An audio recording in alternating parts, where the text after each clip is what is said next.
Postseason baseball is here. The New York Yankees no longer are in Major League Baseball. I think that's a good way that I like to start a Wednesday morning. I'm plenty pleased with that, Bill. I know you're a pseudo Yankees fan, but I'm guessing you're going to That's be wearing a Red Sox hat. Well, the Red Sox hat was a good St. Patrick's Day hat. It was green.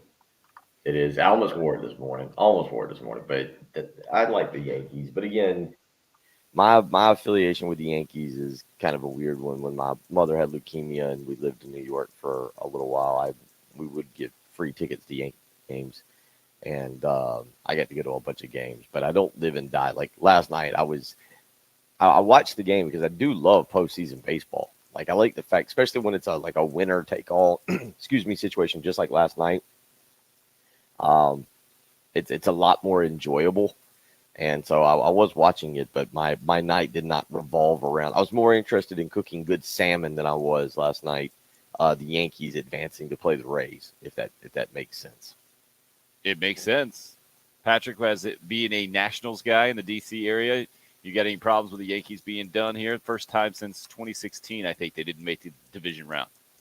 Yeah, I mean, I don't like the Yankees at all. I grew up an Orioles fan, so I considered myself like an AL East guy and hated those teams. So it's not like I'm happy the Red Sox won in any way, but I definitely would have been pulling for the Red Sox just because I hate what the Yankees represent.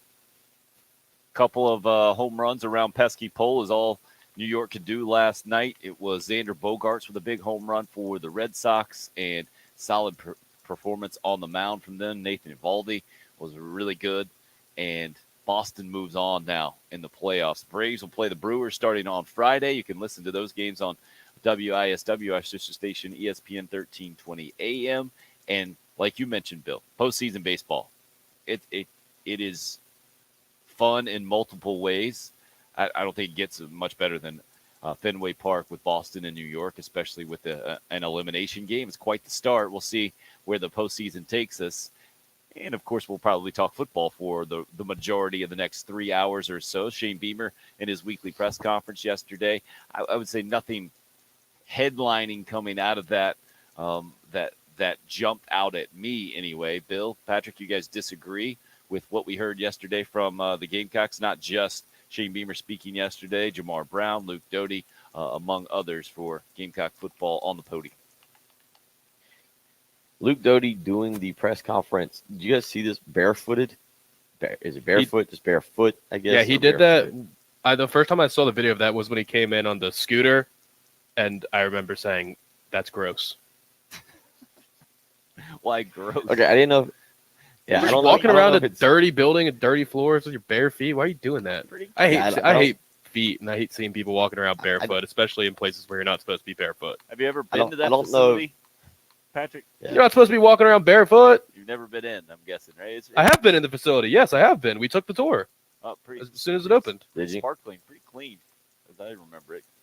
Yeah, but people are walking around there. I just hate it. I don't know if I mind.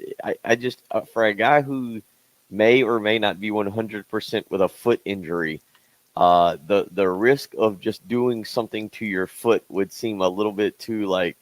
I'm sorry. You're good with him playing in a football game, but walking to a press conference in bare feet. You're concerned about. Well, I mean, all you're trying to like. It feels like you're just asking for something to happen. Like football is a contact sport. Walking around the training facility or whatever we want to call it, it just feels like you're asking for somebody to just accidentally step on it, to stub a toe, to it just seems like an element of being a tad more careful during the week. Trying to heal that thing would be in line, but who knows? What maybe it is 100%. He's fine. He's just getting around the facility perfectly fine. Now, I wouldn't have been surprised with a past regime that might have been touting how this is a great example of how Luke Doty is doing everything possible to rehab as much as possible and get back on the field to be 100%. Be 100%. I did find it interesting to hear kind of a newfound emphasis on Luke Doty running the football, and that going to be a help to the offense and the whole thing.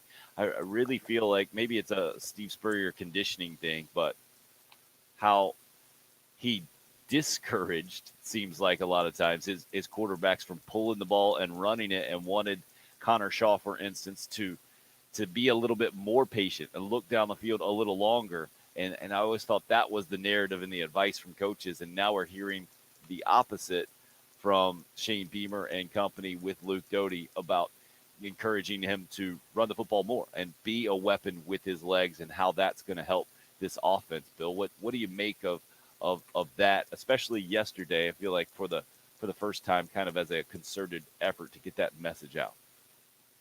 Well, I think when you try to compare it to Steve Spurrier, it took Spurrier a little while to fully buy into the offense that G.A. Mangus and Sean Elliott and Eric Wolford really presented to him, with more of the quarterback runs and everything. Spurrier had done his offense for 20 years, 25 years, going back to Duke, and really, even with Steven Garcia, it was still more of the Spurrier offense. It was really Connor Shaw that kind of changed that. So, the old dog, new tricks theory there. It took a little while for, I think, Spurrier. This, I feel like, with Satterfield and with Beamer, the offense is more designed around the quarterback being able to use his legs and be mobile and pick up some yardage in certain situations. And so, and on top of that, look, the running game stinks. I mean, the running game absolutely is pathetic right now. And anybody else that can contribute to the running game and put a little pressure on the defense, you want them to do that. So I understand where it's coming from completely. We'll see if this is the week that we see more of it. It is kind of crazy. I don't know if it speaks to the health of Luke Doty. I don't know if it speaks to I don't know if it speaks to the effort. Let's go health to the effort of Luke Doty, maybe, to stay in the pocket, or the play calling of Marcus Satterfield that I would say what 3-4 max designed quarterback runs. Does that seem right? Am I designed Maybe. quarterback runs? Did what Perry said yesterday change your opinion at all? When he was basically said straight up, this would be better if Bobo was the coordinator. I mean, I think we kind of knew that, right? But I don't think anyone as qualified in the X's and O's category has said straight up the run game is not as good as it should be with the same when you players. say changed my opinion of putting Bobo? more of it on Satterfield, and maybe we've been a little too hard on the linemen. What I heard from Perry No, yesterday but I didn't change my mind at all, Bill. I mean, we all know Mike Because it's the Bobo, same guys. They didn't get worse, right? right? But they did lose an NFL guy. They did. I mean, Adam Prentice there at fullback. Is that what you're saying? Sedarius Hutchinson. Sedarius Hutchinson. On the line, right? I mean, would you think that would make this kind of impact? No. No. But no, I've kind of talked to people about the scheme and the way Mike Bobo designed things, and I do think the fullback having a lead blocker does make an impact on that when you go back last year. I will say this: I go back the Kevin Harris thing, because it came when you say out of nowhere. Sometimes that doesn't do it justice for what exactly happened last year, right? To say, oh, Kevin Harris came out of nowhere, I don't know if I've ever seen a season in football like that from a guy that I know some people said, he can be the starter. But what he did last year, I still don't know how exactly to wrap my mind around it for a 2-8 football team with a limited passing game and an offensive line that, quite frankly, by the way, was giving up sacks left and right last year on Colin Hill. But one thing that I think should be pointed out, 10 games last year, more than half of Kevin Harris's rushing yards came from 3 of those, and 2 of them were against the worst rushing defenses in the country, not just in the league, in the country. Again, I don't know how exactly to define 2020 for Kevin Harris, but Vanderbilt, he had 171 yards. LSU's defense Mississippi, we know their defense was really, really bad, and he had 243 yards. And then the one that was just kind of crazy that I think you give him a ton of credit for, and I still haven't figured out how he gained 210 yards against Kentucky. That was the one that was actually the most amazing performance of the year, the very last game against Kentucky, when Kentucky knew South Carolina couldn't throw the ball. Guys were opted out all over the place, and he still ran for 210 yards. That was the one that I was most impressed with. but 171 against Vanderbilt, who was awful, 243 against Mississippi, who couldn't have stopped the four of us, and then the really great game against Kentucky. I mean, you still had games. Georgia, Harris ran for 53, Missouri 58, Texas A&M 39. You know, even the Tennessee game, his first one, he ran for 55. So it wasn't like he consistently was going out there and running for 100 yards every game. Right, but this narrative, though, it bugs me because last year's offense wasn't that good. Let's be Right. very clear about that. Who cares if you can pile up some stats in one category or another if you're not going to win football games? They averaged 23.5 points last year. And I get it was a 10-game SEC schedule, so tougher than the 5-game slate that Carolina has played this year, kind of as a representation, but the number is very similar. 98th in the country last year in scoring offense. This year, 103rd. There's like a point difference. They're averaging a point less this year. But the trend is definitely alarming. There's no doubt about it. I get the concern, but I think we can overblow it a little bit. And I'm really interested to see how much of what we heard yesterday from Luke Doty and Shane Beamer about running the football from the quarterback position, if that can change things, if that actually happens this Saturday against Tennessee. On the flip side, I think the much more interesting and important storyline for Saturday's game is how South Carolina defends the Tennessee run. Coming off Tennessee just absolutely running all over Missouri and running points up all over the scoreboard, almost breaking the scoreboard out in Columbia, Missouri. And seeing other teams have some success running the football against the Gamecocks this year, although it's a massively improved defense, Bill. I think that's the much more important part of Saturday's game that will determine kind of the direction of this thing goes. And I think probably the greater concern for South Carolina fans going into this sucker, because what we've seen so far this year is the struggle in the run game offensively.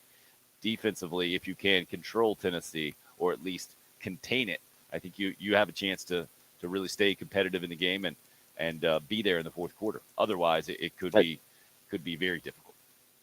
Tennessee's still learning. Tennessee's not afraid to beat themselves with mistakes, and if you can go out and kind of force them into some certain situations, they'll give you opportunities. Missouri didn't do that. Missouri just laid down from the second they ran out of the tunnel and said, "Have your way with us." We'll see. We'll see exactly what South Carolina does. I think most people can sit here on Wednesday morning and believe that the defense is going to give them a chance, that the defense will make a few plays. Now, how much can you contain the run? You're right, Tim. You go back, Chris Rodriguez for Kentucky ran for 140 yards. Kentucky as a team ran for 200 and I think it's 253, if I remember correctly. It's not right in front of me. Last week, Troy had a running back that went over 100 yards on 19 carries. I think it was 19 for 105. Teams have been able to get South Carolina on the ground a little bit right now, and Tennessee coming in has figured out a little bit of the run game as some of their guys have gotten healthy. We'll see on Saturday. And I did like what Shane Beamer said yesterday about the concept of up-tempo offenses. Most people hear up-tempo offenses and think you're just throwing it all over the yard, and it's all about passing. It's just the pace with which you play in line. Tennessee right now is more of a run-first football team than they are a pass-first team. But to your point about the run, giving up all those yards, like in the Kentucky game, yeah, Chris Rodriguez killed him, but he took a lot of carries, and they were giving up chunks, but they didn't give up. And his longest run was 13 yards. So what happened with Tennessee and Missouri was Tennessee scoring like 80-yard touchdowns and just like monster touchdowns. South Carolina in that game actually gave up a ton of yards, but they did a good job. As we've seen, I think a lot of South Carolina defenses the past few years, they give up a lot of yards, but it's that bend, don't break defense that holds strong in the red zone and holds them to field goals. So, I mean, you can afford for Tennessee. Tennessee can run for 200 yards against you. You can still win the football game if you can turn them over and if you can hold them to field goals when it's a red area situation. Yeah, 92-yard touchdown run. I think Tennessee had as an example against Missouri. That's the one you got to stay away from. That's what the South Carolina defense has been pretty good at this year. 68th in the country as I look at the stats right now, giving up 141 plus yards per game is where the South Carolina rush defense sits through 5 games going into Saturday's Tennessee game. 803-404-6100. Going to let you hear plenty from Shane Beamer and Luke Doty from yesterday's press conference. We'll play some of the best comments that we heard. Love to hear your thoughts. Gene says Carolina hasn't shown this year it can take advantage of other teams' mistakes. I guess I understand where he's coming from, especially in that Troy game, getting the ball in good field position several times. Plenty of chances against Kentucky as well. They've shown that they can win a few games that the other team did make mistakes. I understand what Gene's saying. At a high level, I would probably add to his comment there for sure. And they're going to have to be a lot better at that the back 7 games of the season if they're going to win 3 more. I think we all understand that with the schedule that starts with Tennessee this Saturday. Richard says Kevin Harris needs a fullback. Watch him run. When the lineman or back in front of him picks up the first block, he's going to get you 5+ yards. I don't know if Kevin Harris is that much different than other college football running backs when it comes to that.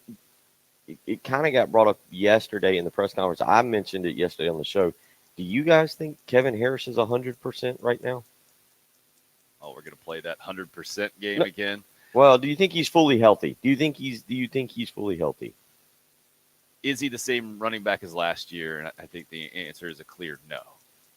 But how much of that is because of the system and exactly what the comments are saying right now and having a guy right in front of you, a downhill run game, and how much more of that is about a new offensive system and different plays in the whole deal?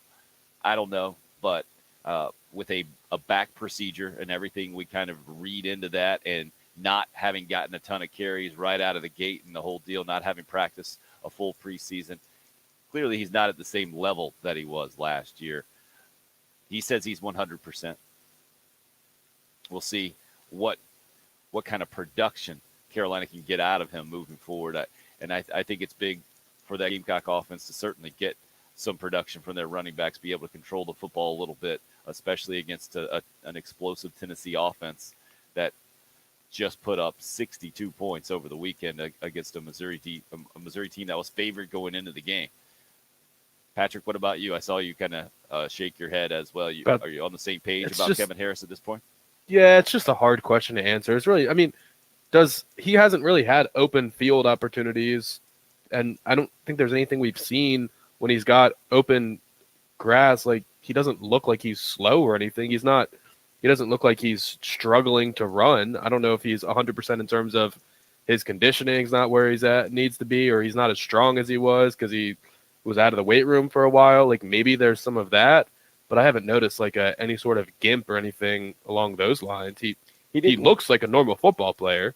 He didn't look great. That swing pass that I talked about, where he did have tons of green grass from him. I think Perry said the same thing yesterday. He didn't look just natural running it when he had some open grass. Who knows? We'll see. Shane Beamer did make a good point yesterday, and I don't know for a guy like Kevin Harris who played a full season, and it is a new offensive system. He was out for most of spring. I think he only practiced in 5 spring practices, and then obviously missed the entire preseason with whatever back procedure it was. I thought it was interesting that Shane said really his first full week of practice was leading up to the East Carolina game. He's obviously had more practices now, but it is interesting just to think of where he's at, where Marshawn Lloyd is at. Sometimes we expect these guys to be superheroes and to just come right back and go, oh yeah, they practiced for 3 weeks, just step right in, know the offense, and be able to perform like you did last year. It's just a question I have. People may completely disagree with it, but I do wonder when you miss. Again, I think he only participated in 5 spring practices, and again missed the entire preseason with whatever back procedure, and just how healthy is he? Because that is a part of him. He's a physical runner. There's no doubt about that. He is a train coming through. But you haven't seen him shy away from contact either, have you? No, but I don't anticipate. I don't think that's him either. Yeah, I don't know that if he says he's 100%, I have no reason not to take him at his word for it. But if he's not hitting the hole as hard or not as explosive, that could also be he's less comfortable with these running schemes or whatever it is. Like, if he knows, all right, here's what I'm going to do. I'm going to follow Adam Prentice, and wherever he goes, I'm going to run 100 miles an hour right behind him. And there's no thought to it. It's just go. If he's now got to read different zones or gaps or whatever it is that Perry was saying, and he's got that thought in his head, he's thinking more than he's just going, that could also be a result. And that would also be part of if you don't practice in the system a whole lot. Again, it's one thing to start practicing during the season when you're preparing for Kentucky and East Carolina and Troy. Right. We'll see. It's interesting because I will say that last drive that they had, certainly I don't know if it gave people hope where they go down and kick the field goal, but they did seem to run the football better there. Jason on the YouTube live stream this morning, on the one run he broke out on against Troy, he seemed to labor. Definitely didn't look quite the same. It reminds me of actually the conversation about Luke Doty, not just Kevin Harris. So I think both of those issues certainly massively important to Carolina and their ability to run the football. We'll see if continuing to get healthier helps things out, or this team is just kind of what it is after a handful of games. 803-404-6100. If you would like to join the program, you can call or text. YouTube, Facebook Live, on Twitter. The station handles at 1075 The Game. If you'd like to catch the video stream, you're listening to the early game. It's 1075 The Game. College.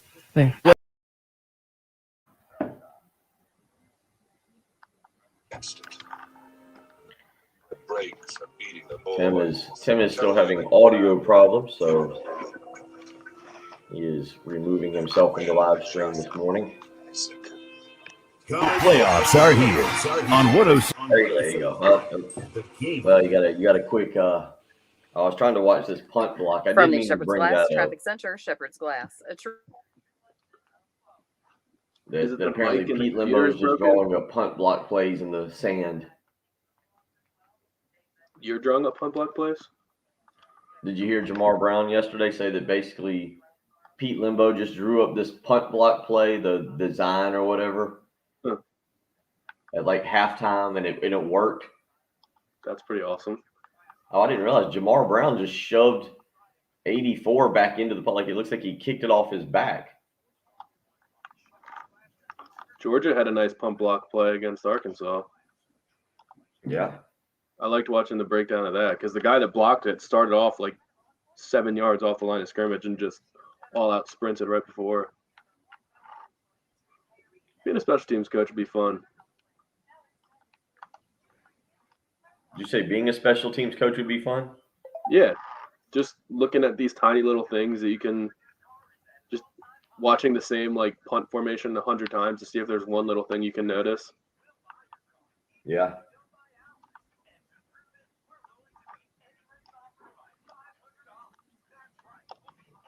Good morning. You all right? You're up early. You okay? You sure you're okay? Do you need to take a lunch today, or since you're done, are you do what? Okay. You're still eating lunch at school? Okay. All right. Well, you got plenty of time. It's only 6:30.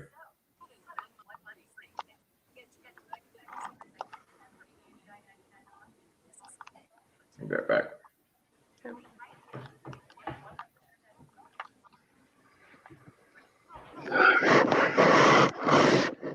You sleep okay? Or Gonna put together a breakfast of champions. sleep okay? Or not,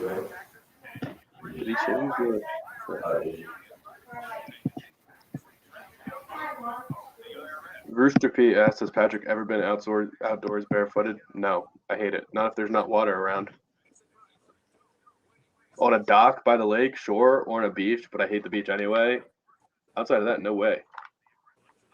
Out in the grass, if it's nice soft grass, that's not a bad. No, I hate that. Oh, yeah. Like my girlfriend will like walk onto the porch to let the dog out barefoot, and I'm like, please put shoes on if you're gonna walk outside. Stop this. Oh, how funny. I hate it.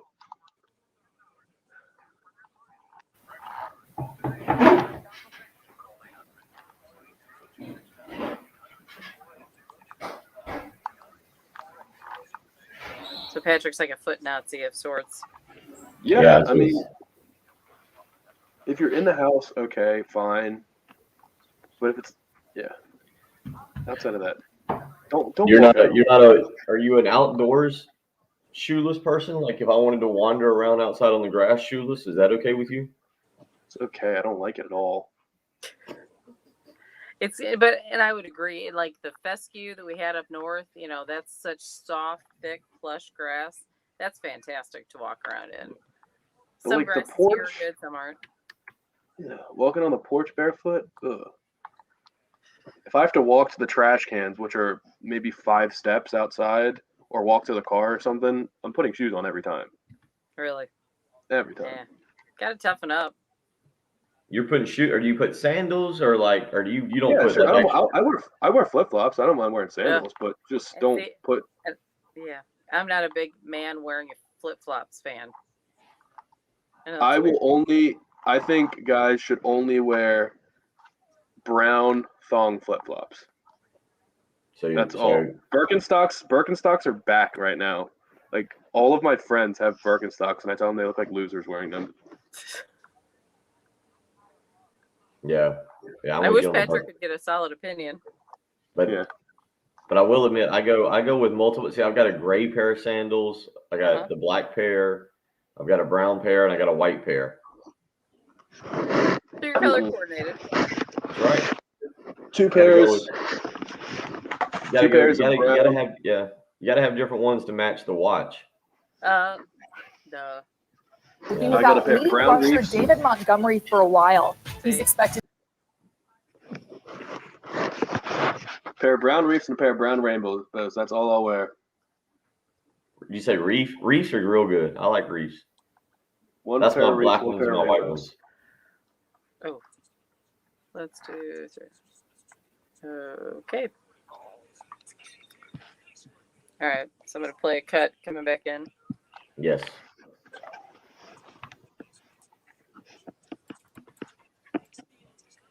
The muted Tim thing kind of stinks. Yeah. Yep. David, I think you can still wear white. The white. I mean, I don't, but I think you can still go. I think you can still get away with that. Crocs are cool. I would not make fun of someone for wearing Crocs. Crocs are totally okay. I don't see how Crocs are comfy, but people say they're really comfy. They are, and if they've got like the little nubbins on the bottom or whatever, it makes your feet feel really soft after you've worn them for a while. I don't like the feel of the top of them, because sometimes I don't really have hair, but like there are a couple hairs on the top that stick to the rubber and it hurts. You got some hairs that stick to the top of it. Is that what I just heard? Of the rubber, yeah. Haven't Yeah, experienced David, that. I don't subscribe to that no white after Labor Day theory. I mean, I don't wear a ton of white after Labor Day, but I'm not afraid to. Yeah, and I think you see that rule being broken a lot, like at Carolina games. Going to football games, women will be in like a black shirt and white pants, and Yeah. so.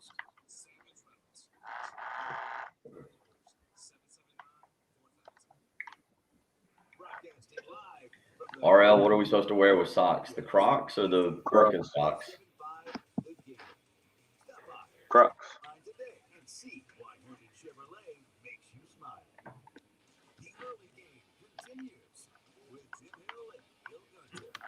I see Tim is still chiming in with his little headlines.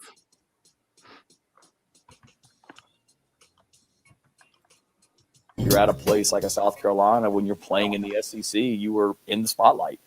There's a lot of great things about being a head football coach in the SEC, but you also realize that the scrutiny is, to say the least, a little bit higher than it would be if I was coaching at wherever, that's not in the SEC. But I love it. I mean, you want that. You want to be at the highest level, and you got to understand the stuff that comes with it as well. Shane Beamer, part of yesterday's weekly press conference. I think specifically talking about Jamar Brown and social media reaction to him dropping the football right before getting in the end zone and everything that came along with that. Kudos to Brown himself for stepping up at the podium, owning his mistake as much as possible. And as I say that, I can only think of Urban Meyer's press conference yesterday as well. Oh boy. I didn't realize this thing could get that out of control this quickly. 4 games in for Urban Meyer. You guys, what, Patrick? I saw you shaking your head. What are you thinking there? He's done. I don't know what to read into it, but Michael Lombardi, who was an NFL general manager, did tweet yesterday that there are conversations going on in the Jacksonville front office this week that don't have to do with Sunday's opponent. So maybe they're thinking about just cutting bait right now and saying, "Hey, clearly this isn't going to work. It didn't take much to figure that out. Maybe they regretted it pretty quickly." I don't think he's getting through this year at this point unless they start winning games. That's not going to happen. They stink. Bill, what'd you think? It is hard to see. It was hard to see this working from the get go, right? Like it was hard to see this working from the get go, and now it feels like it is escalating a lot quicker than I thought. I thought we'd get to November or December before we'd see these kind of issues with Urban Meyer. Urban Meyer, the reputation of Urban Meyer, when in 5 or 10 years, when he's really, really done with coaching, it's going to be so interesting to look back and see what people think of him, right? Like, what do you think of Urban Meyer right now? You can say a lot of things about him, but you can't deny that he has been a good football coach. Schemes, in-game strategy, everything like that. Obviously, you can say a ton about him off the field, and this doesn't help. A tremendous college football coach. 3 national championships. To me, he is tied with Tim Tebow and the Florida years. Unfortunately, he's also tied with off the field issues there, off the field issues at Ohio State. Steve Spurrier was a good college coach too. Right, but he had a pretty pristine record away from the game or any off the field stuff, right? I think he was known for handling any issues that he had, turning other people in, playing by the rules pretty strictly. Urban Meyer is not that. And Bill, I think a lot of Urban Meyer's legacy depends on the rest of 2021. If this Jacksonville drama continues and they continue not winning football games, his run in the NFL will be quick and embarrassing, and I think it'll be much easier to remember him for his away from football issues and lack of success, and just be another college guy who didn't work out in the NFL. If he can somehow turn this thing around, then maybe the success on the field will continue to overshadow any kind of issues off. But right now, man, that video is never going to die. Ever, ever, ever. And it's just different when things are on video as opposed to, I mean, this week especially, right? If there was a Tennessee McDonald's bag out there anywhere on video, it would be so much different than what we got several months ago with Dan Patrick bringing it up, I think, for the first time, and how it became a national punchline, really. But it's gone away by and large because it can. It was just a story. Video doesn't let things go away. That Urban Meyer thing will be forever remembered, I think. I want to know who was with him. How do you let that get on video if you're one of his boys? What are you doing? Like you just not think that Urban Meyer is going to be there's not going to be people taking pictures of Urban Meyer in his at own a bar? restaurant in Ohio? Are you saying you didn't hear Urban's side of the story, that they were just trying to have a nice dinner? Yeah. And that They tried to get him to go on the dance floor, and he said no, and that was that. Yeah, this should have gotten rowdy. He should have just gone. Yeah, bunch of only heathens thing- showed up and just started dancing around him. What a The only thing Urban Meyer is going for him right now is that the DEA has not raided the Jaguars facility yet. I'm sorry. Did you not hear about this? No. Yes. The Washington football team trainer is on a leave of absence because he's being investigated for a crime. Nobody knows what the crime is, but the DEA raided the Washington football training facility. Ron Rivera did have to address that one yesterday, Tim. There's nothing like the coach having to address the Why football the facility. DEA was in his building. That is a Unreal. problem. That's a Yeah. problem. So maybe Yeah. that'll let Urban Meyer feel a little bit better about his situation this week. Jags versus Titans this weekend is a must-win game for Urban, in my opinion, from RL. What a mess. What an absolute mess. Let's get back into the Carolina-Tennessee conversation, though. Mentioned Jamar Brown speaking yesterday. David said, yeah, I was impressed with him doing that. To me, this is exactly what you do in a situation like this, man. Own up to it. Admit your mistake.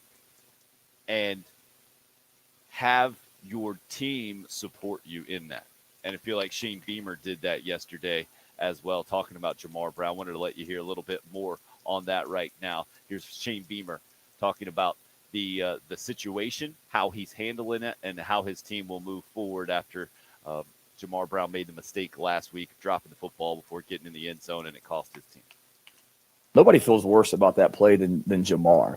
And let's not lose sight of the million other fantastic plays that he made on Saturday. The kid played his butt off. Like I told him, I know he feels bad about it. We're not okaying it. It's not okay. He knows that, but let's just coach it, correct it, and not lose sight of what else you did. And he's not going to let one play define him, and we're not going to let it define him for us either. So I'm watching right now as we're doing this. I just decided to replay the game for a second. And the play that is happening as we're doing this is the Jamar Brown interception. What in the world? It's the first time I've really had a chance to rewatch this. Oh, It's an interception, right? of course. That's Yeah, and definitely even what the broadcast. Matt Stinchcomb thought there, the analyst for the broadcast in this thing. To me, I didn't think so as it was happening, and I disagreed. I thought you had to complete the catch going to the ground. So you didn't think Dez caught it? No, I don't want to go down Let's that not- path. let's not Well, it's the same play. It's the same play. But the part he catches exactly the same he thing. He catches it. He takes 3 steps. His knee hits the ground, and he has Yes. control of it. And then his elbow hits, and he loses the ball. He makes a complete. Because I do wonder if he gets that interception, if we feel a little bit better for him. And I was listening to Ryan Brewer and Jay Phillips yesterday, and Ryan Brewer made a good point about people who are all upset, like bench him and suspend him and kick him off the team, and make him walk around Columbia with Patrick Perrette ringing a bell behind him, yelling shame. I think he's got to live with the infamy that was for a while. Like I say, the rest of his life. Like people are going to forget about it in like 3 or 4 years. It's not just the play, Bill. It's also his sideline reaction, right? And the camera Yeah. being on him in the game. That's also a part of what will be his story for a long, long time. But I still that's I don't understand how that got overturned. Or he caught it, took 3 steps to the ground. He's got full control when his knee hits, so officially he's down. And then he bobbles it when his elbow hits. It is crazy to think he could have had a blocked punt, an interception, and a fumble return for a touchdown. That would have to rank up there with one of the better defensive games ever for a South Carolina player, if not the best. Tim, I see you're doing it, but I mean, look, No, is that that was better just the than second 3 half, interceptions? though, right? Didn't R.J. Rodder It's got true. kicked out in the second half? Like that's what he Yeah. came in to play, only in the backup role, and only because there are other injury issues. There are just those guys. Co Simpson was the best example of that from a Gamecock standpoint, of guys who would just come in and immediately impact games with big plays, especially on turnovers. And he was the SEC Defensive Player of the Year back in the day. I think it was 05 maybe. And Jamar Brown did it one time. as a freshman. What's that? Jamar Brown's done it one time so far. Let's Done what one time? Block a punt? come in and impacted a game like that. Right. Let's not But he compare did him it to in his defensive one player of the year. opportunity. Well, he's his 3rd year at the program, right? Well, Tim, and I'll say this. I said it on the live stream.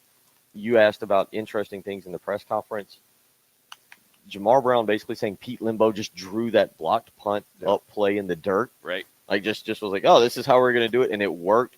Like it basically did 2 things. I was like, man, Pete Limbo's a genius. And then I was also like, I miss when Spurrier drew up plays in the dirt and they worked. Like that's great that the special teams plays drawn up in the dirt are getting or producing results.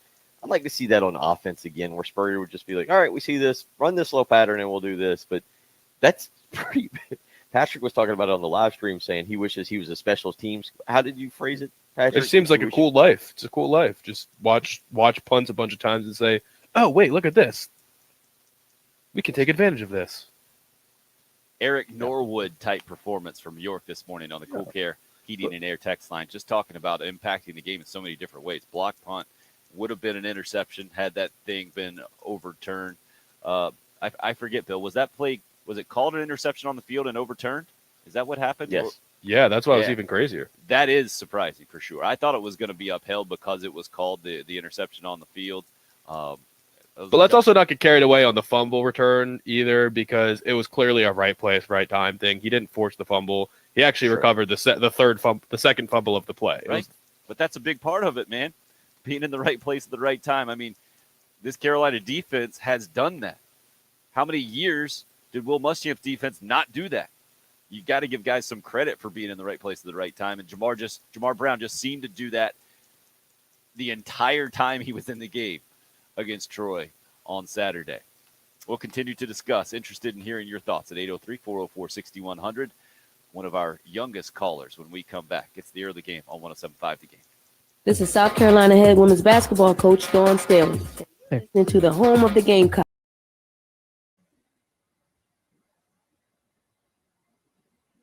Got to get the house clean. Not going to the football game this weekend. Going to be hanging around here. Probably have some people up. That means I need the house to be nice and clean, ready to be used. So when I do that, there's only one person to call. Zero Res. I make sure that I get in touch with them to get over and start getting the tile, the hardwoods, the carpet cleaned, and they do it with their patented technology that uses high pH electrolyzed water, not harsh chemicals, and no sticky, soapy residue being left behind. That way I will be the belle of the ball, or the person of the party, whatever you want to use. Whatever it is, Zero Res makes me look good. They will make you look good, make people happy to be in your home, especially your family. So call them today and set up an appointment. 803-262-4020. You can book online, ZeroResColumbia.com right now.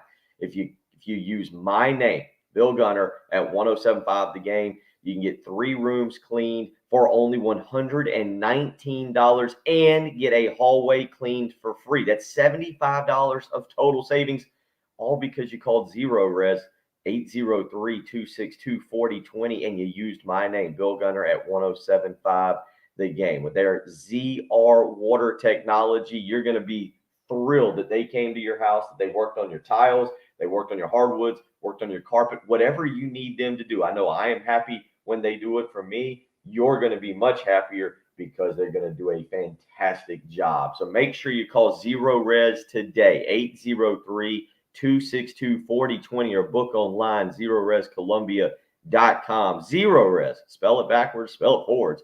It's the right way to clean.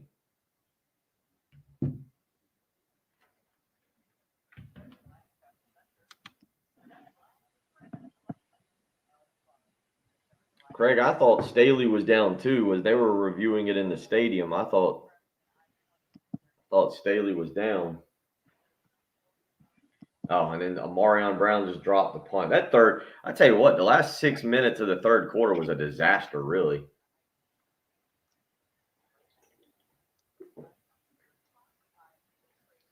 I don't think we really talk about that as much.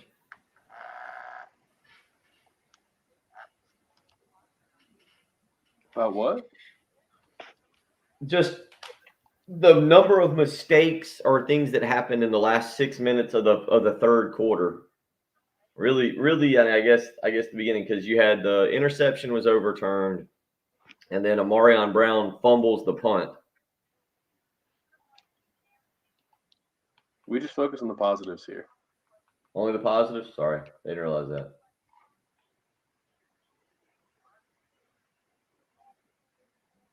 I'm not even 100% sure he touched the punt. He missed it so badly. Oh, yeah, he did. Hit his fingertips. Patrick, I was looking at it. I think it's going to be definitely a 3 television weekend, maybe even a 4 here for the early games. Let's see. You got Oklahoma, Texas. The noon games, you got South Carolina, Tennessee, Arkansas, Ole Miss, and Oklahoma, Texas, all in the 12 o'clock window. Yeah, Oklahoma, Texas isn't as good of a game as it should be, unfortunately. And then I could conceivably have a 4th.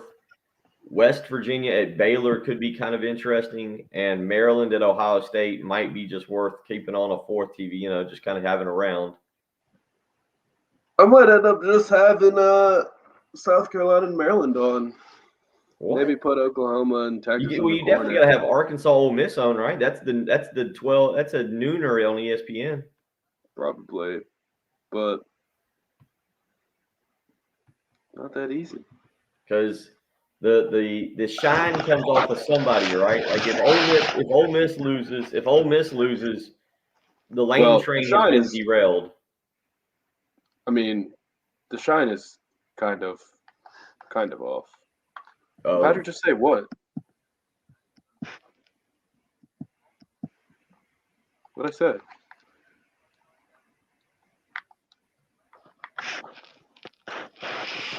Yeah. What did I say a minute ago? I don't know. What did you say? I don't think I said anything controversial.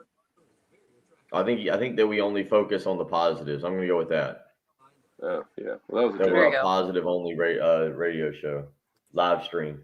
That's it.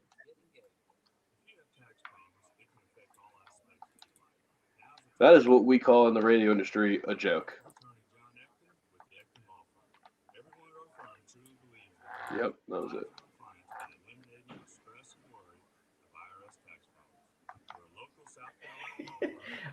This barbecue guys commercial with Peyton, Eli, and Cooper is actually one of the funnier ones that's out there right now. Where Eli keeps hitting the little ring button when he'd say a burger is up, and Peyton finally snatches it over there arguing and fighting.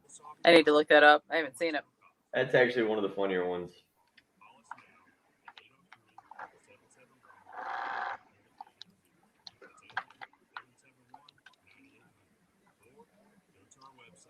Learning how to do penalty shootouts in NHL 16.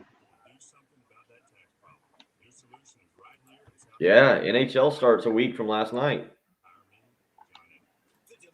NHL. So next Tuesday is the start of the NHL. Next, the following Tuesday is the start of the NBA. Get fired up. Might be a little different way to do that. Then to get fired up. Yeah, well, you look and saying you're fired up, and you're like, I'm fired up. Yep. Your body language did not match your words. Yeah, exactly. Oh, sorry. All right, I'll try to be. I want to see those backflips. Well, I don't know why I went down this path last night, but you got NHL next week, NBA the week after, and then 5 weeks from last night to start a college basketball season. It's the most wonderful time. It is a lot of fun.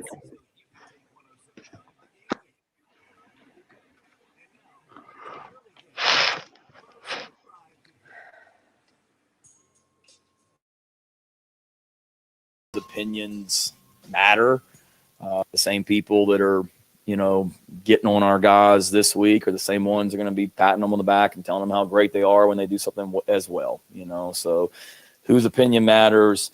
We talk about being a football family, and your family. Those are the opinions that matter.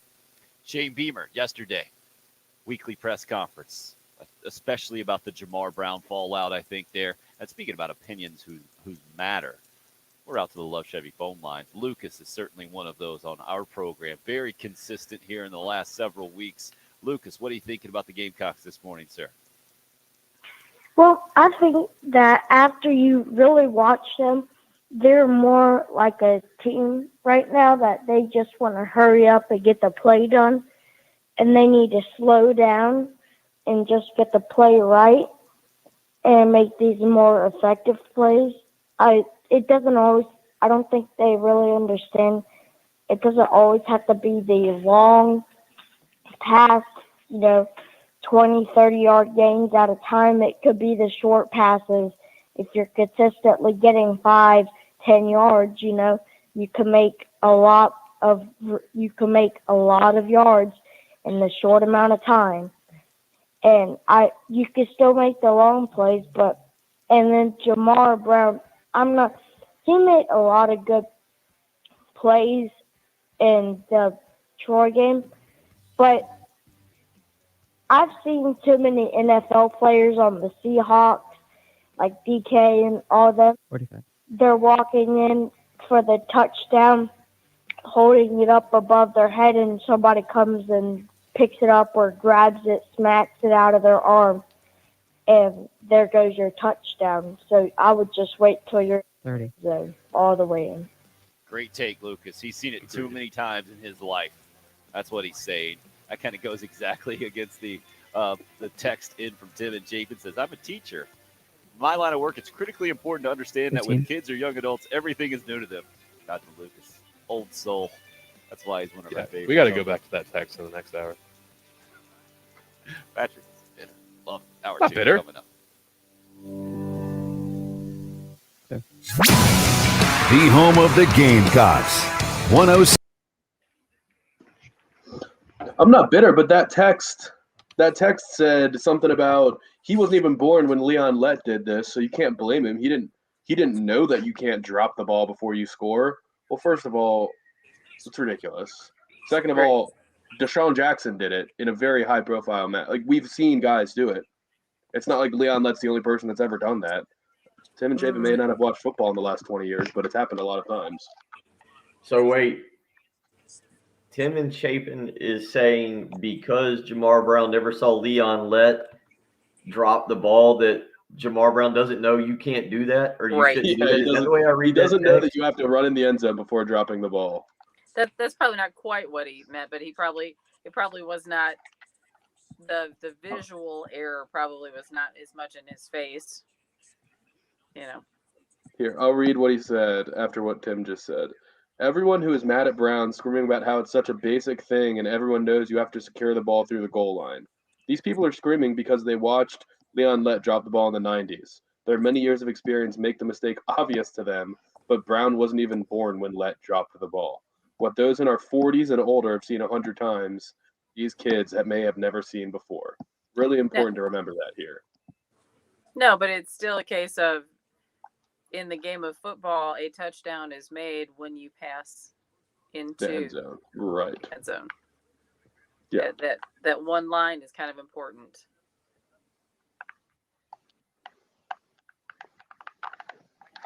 Jason, pull the honestly, teacher he should card have for carried that. it and given it to his mother. It was his first career college touchdown. He should have kept the game ball. Do I think the kid should be berated for the rest of the season? No. You know.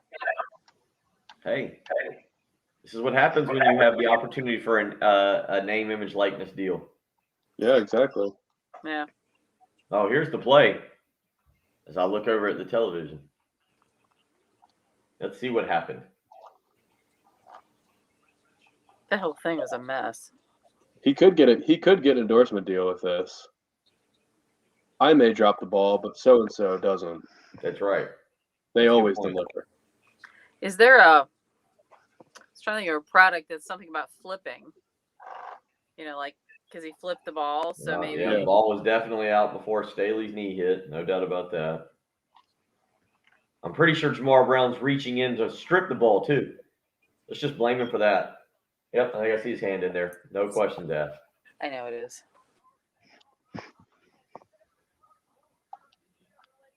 I'm Jamar Brown, and I may drop the ball early, but UPS doesn't. They always deliver on time.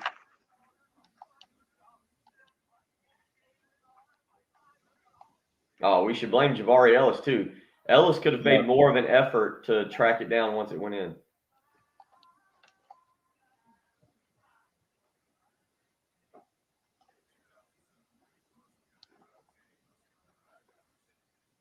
It is funny. All I've seen is the meme. He does look like he's pleading his case very hard to his teammates on the sideline. Yeah. I mean, the face was bad.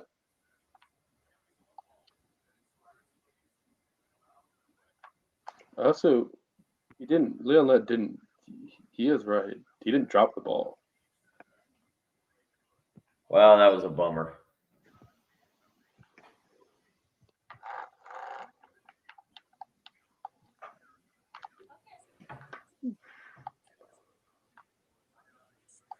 He really just needs to learn to put backspin on it, so it would have spun toward the goal line and not toward out of bounds. There you go. Yeah, because that is what Deshaun did. He just dropped it behind him. and it would have been called a fumble, and we could have jumped on it.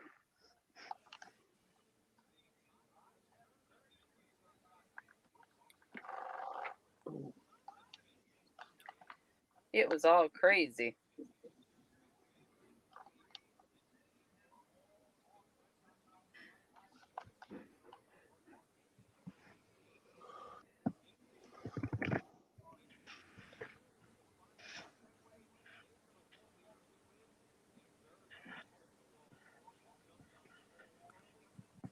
Mike Costello, Craig. Thanks, John.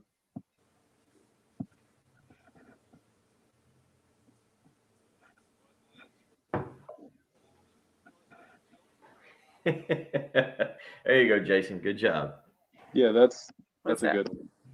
Never dropping calls. I was trying to think. There had to be something that had to do with dropping, flipping. I may drop the football at the 1 yard line, but with There could be Verizon, I never drop a phone call. well, Yeah. there could be something. Isn't there a commercial where they get up and cheer, and then like their reception goes out and the TV turns off, and they're like, ah. I You know what I'm haven't talking seen that about? commercial. Are you telling me There's a there's a commercial in a big commercial? game where like there's a deep ball and the ball's in the air, and then like the TV shuts off or something because they lost internet. Oh yeah. You could do something with that. There's Wrong potential time. there.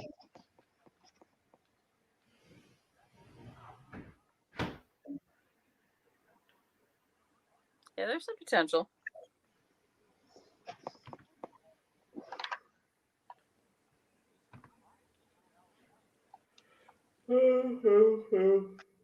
Yeah, I just think the teacher part of it's not applicable here because you know the rules of the game. You don't need to be taught that you have to run past the goal line to score the touchdown. Well, maybe Muschamp never took the time to teach him that. Yeah. That was not something they were worried about. I don't know. We don't know. I do blame Muschamp for this. Yeah, that's what we should do. We should really just Yeah.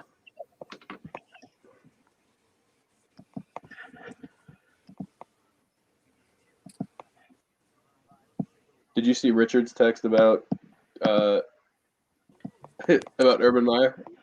which one? I don't know. There was a couple of them that they were. At Harbison and at lovechevy.com. Find new roads. 643?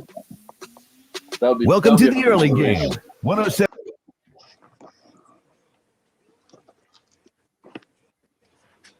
Is there anything you want to come in with? Your NCAA football tournament, you would have less of a problem with it. Correct. Okay. Wow. That was like therapeutic or something. We worked through something there. Was that good sports radio or bad?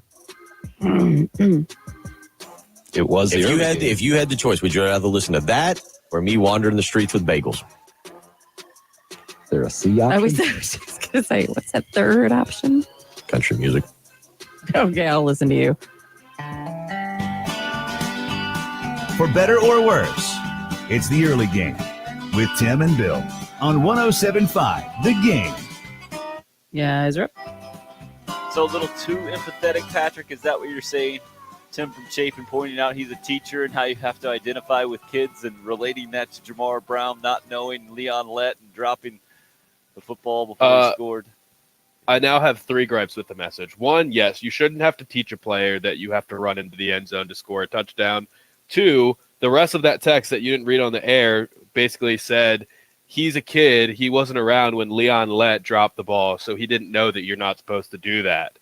Well, it doesn't matter because a million guys have done it since then, most notably Deshaun Jackson. And then as number 3, the third gripe is as who brought this up? Jim mentioned on the live stream, Leon Lett didn't drop the ball. He just slowed down and somebody smacked it out of his hand.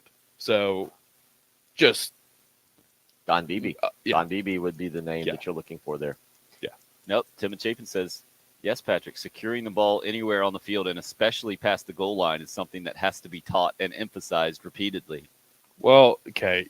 It shouldn't have to be emphasized Wait, if you play football long enough and good enough level, I agree totally. If you're playing in college and that one's the one that you've got to be taught or emphasized. But just the phrase, securing the ball, you're running wide open by yourself. You're not securing the ball and getting it over the end zone to score the touchdown is not that is something I do teach to my 6-year-old flag football team. Actually, I haven't actually gone into that too much. Like, hey, you got to break the plane and go over. No, they know you have to carry the ball past the line to score a touchdown. That is. So are you going to play reruns? Or Is that one of the? Are you going to replay that?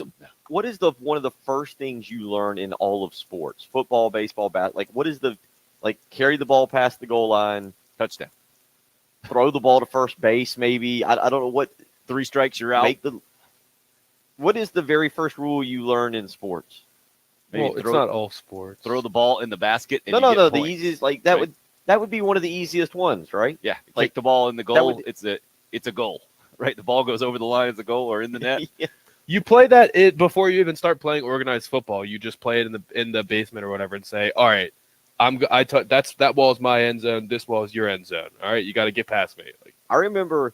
It's funny that we bring that up. I remember and this is how traumatic it was. I had to be 7 or 8 when this happened, and I was playing yard football, and it was a neighbor, and he was all-time quarterback. He was kind of an older guy, and I was playing one-on-one against another kid in the neighborhood, and I called a touchdown. I think we were playing to 50 or something. You just played a random game, and I called a touchdown or what I thought was a touchdown, and ran and dropped the ball before, and he was like, "No, you dropped the ball before the goal line." And I remember getting so upset at that happening, and I was 7 or I guess I didn't know at that point. I guess I just didn't know. It had not been taught to me. RL, pretty good text in on the YouTube live stream. 20, 15, 10. Uh-oh, I don't know what comes next. Again, we're talking about this in this way, I think, from the Gamecock perspective. Number one, it didn't lose Carolina the game. If that had cost Carolina the game against Troy, this is a different situation for Jamar Brown. Also, the fact that he played as well as he did. Shane Beamer pointing that out yesterday in his weekly press conference. But this is a very 2021 conversation, isn't it? About accountability and young people and how you relate to them, and then social media as well, because where Shane Beamer took it yesterday is obvious.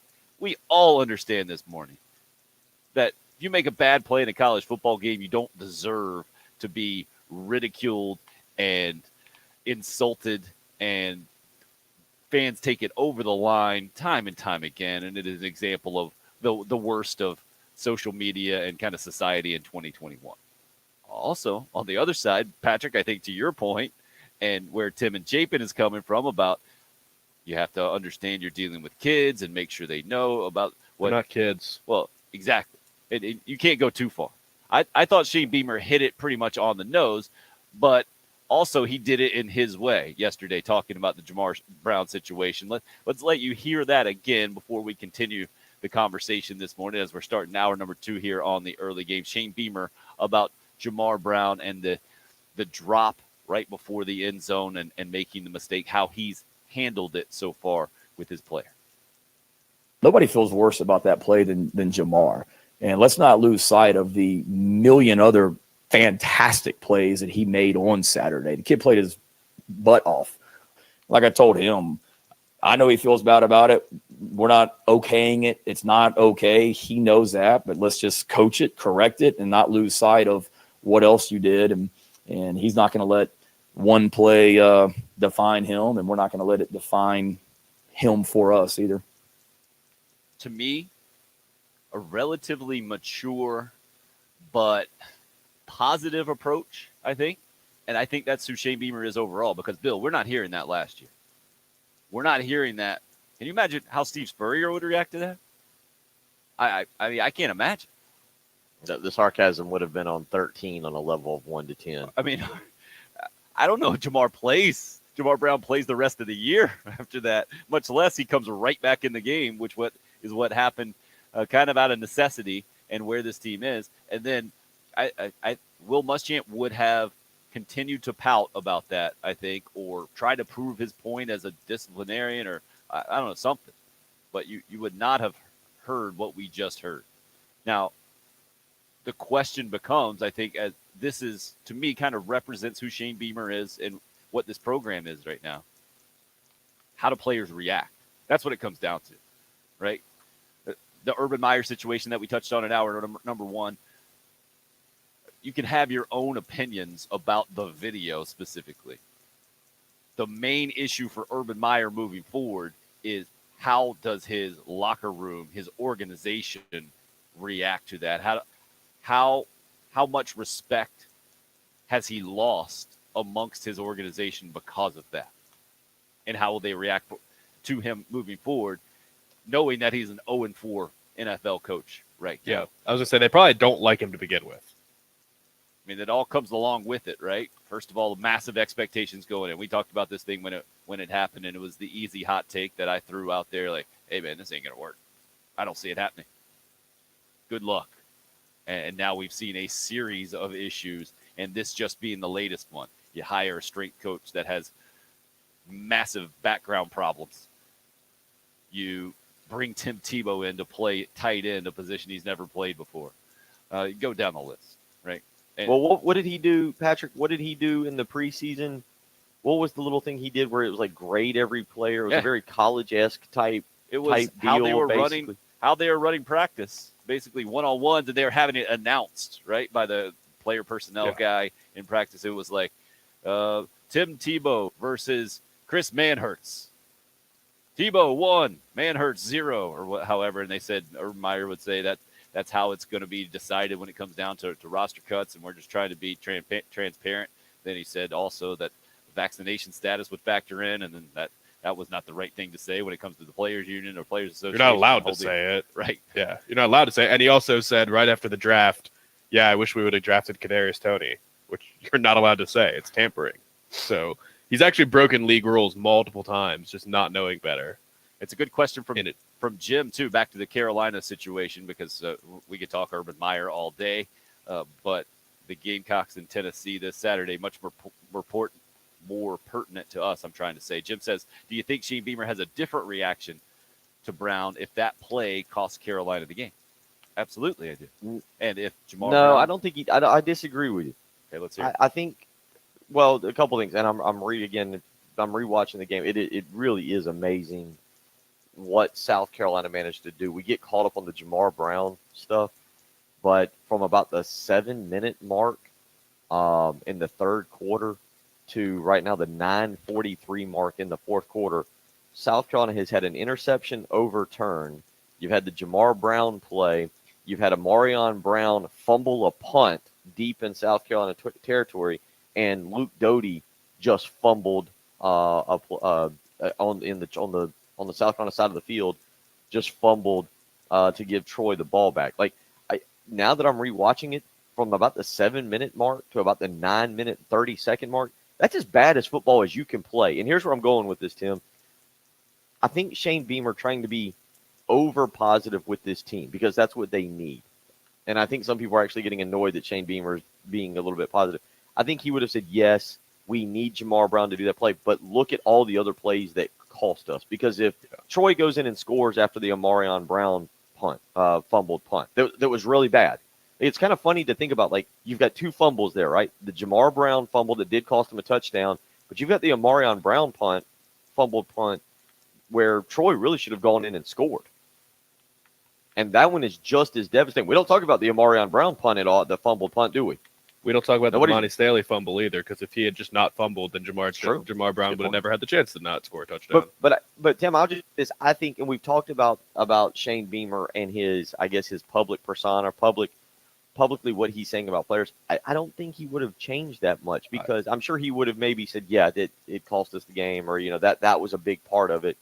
But I only say that because I think Shane Beamer is skewing so heavy positive right now with this football team.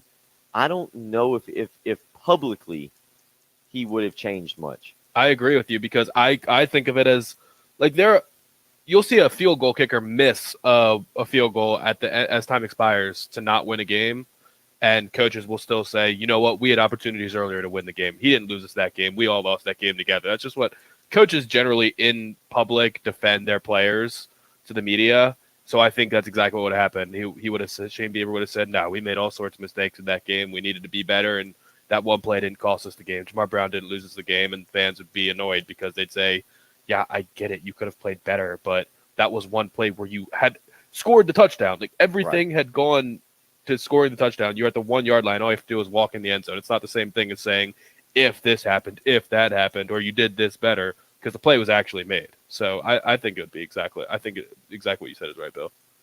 I completely disagree because of being a first-year head coach and because of other issues that have already popped up multiple times this year from a discipline standpoint, a focus standpoint, that falls on the head coach, right? When you have multiple taunting penalties, you have procedural issues, you're not playing clean football, you're not a well-coached football team. On the text line, David says, how long do we give the new coach before we say there are problems with discipline and his handling of it? 1 year, 2 years? I think that's where you have to come out stronger as a first-year head coach if there is an issue like this, if it costs you in the win column. Because that's what's also factored into this Urban Meyer issue, right? If that's Bill Belichick, there's a different reaction out there, I think, in the world. And I don't think anybody would say, is Bill Belichick, is his time over at the Patriots? Well, with the way the media world is these days, certainly people would say that. It wouldn't be near as respectable or logical to think that. If you're 2-3 right now with a loss to Troy on your resume, as opposed to 3-2 and winning the games you have still supposed to be winning, I think you have to take a different approach if you're Shane Beamer. And we don't know how he's handling it. I mean, all we know is how he, all we know is that every guy that's had the discipline problems, the three that we'd point to, the two taunts and the fumble, all of those guys went right back in immediately. Like no one was seated on the bench for a long period of time, right? Well, Josh Van came out the next play, right? And they all got some talking tos, but but then went right back out time. You're right, but that's also a product.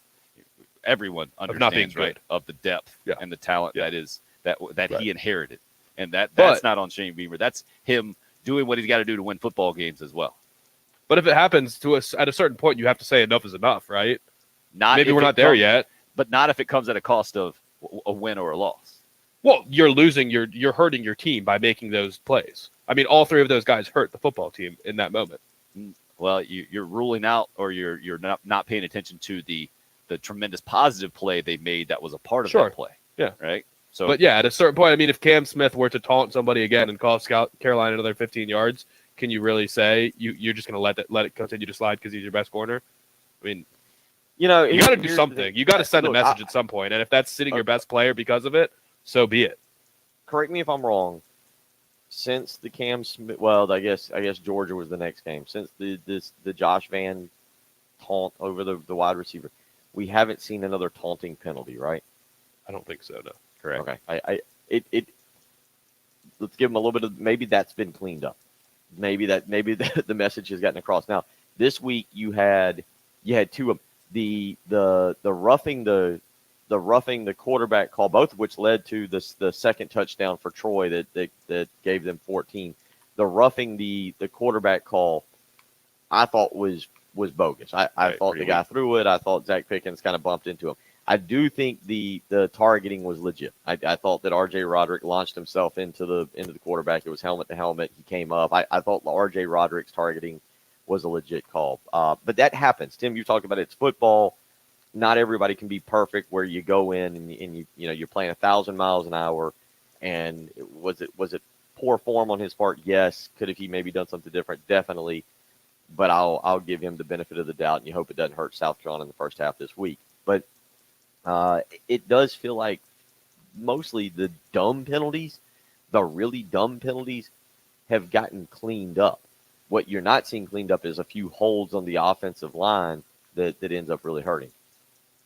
803-404-6100. We see you on the Love Chevy phone lines. You can text us at that number as well. Just getting rolling here. Almost the halfway point of this morning's show. Glad you're making us a part of your Wednesday morning routine. It's the early game on 107.5 The Game. 107 is Omni.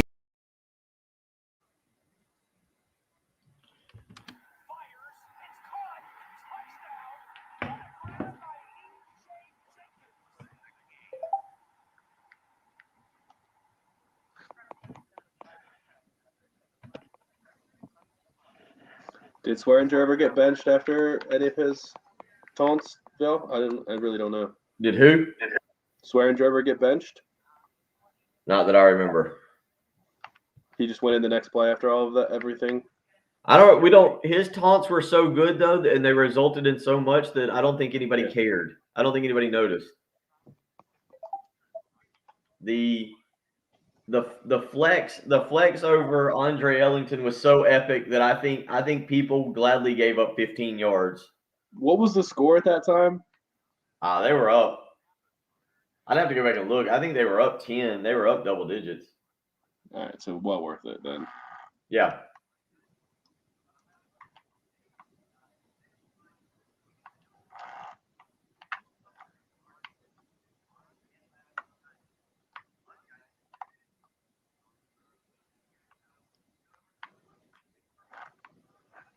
Nick Muse is really bad at the whole blocking people concept.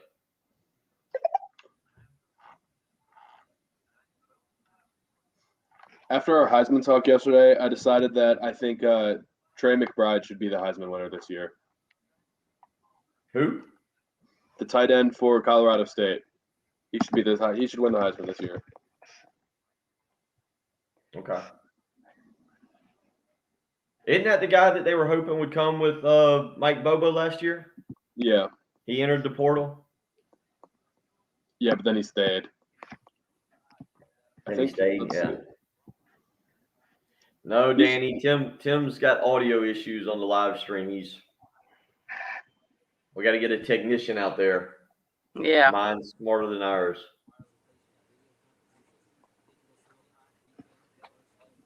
More. Sound and Images is dedicated to adding and supporting technology into your space. Let Sound and Images add a whole new level to your AV capabilities. Visit soundandimages.net.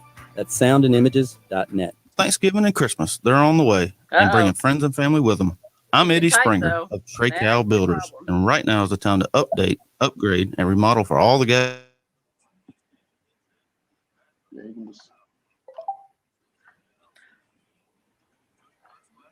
It is crazy. I'm sitting there rewatching the game. South Carolina was only up 6 with 6 minutes to go, and during the game, I felt like they were in complete control and there was no way they were going to lose this game. Now I'm watching it going, this could have really gone south in a hurry.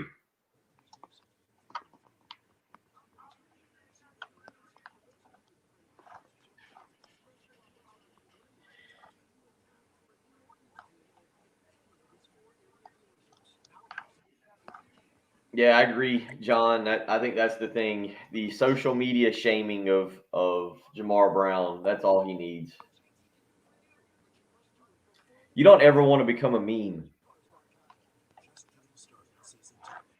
Definitely not.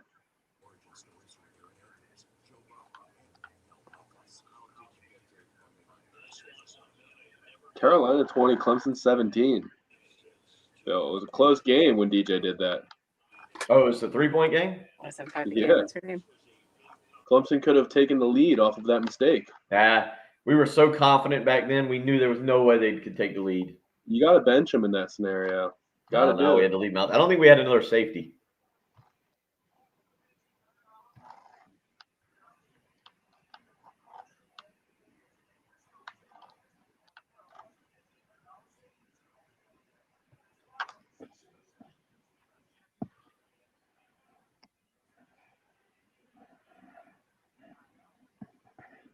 See, we've opened a Pandora's box of young callers. We're just raising the next generation of sports talk callers.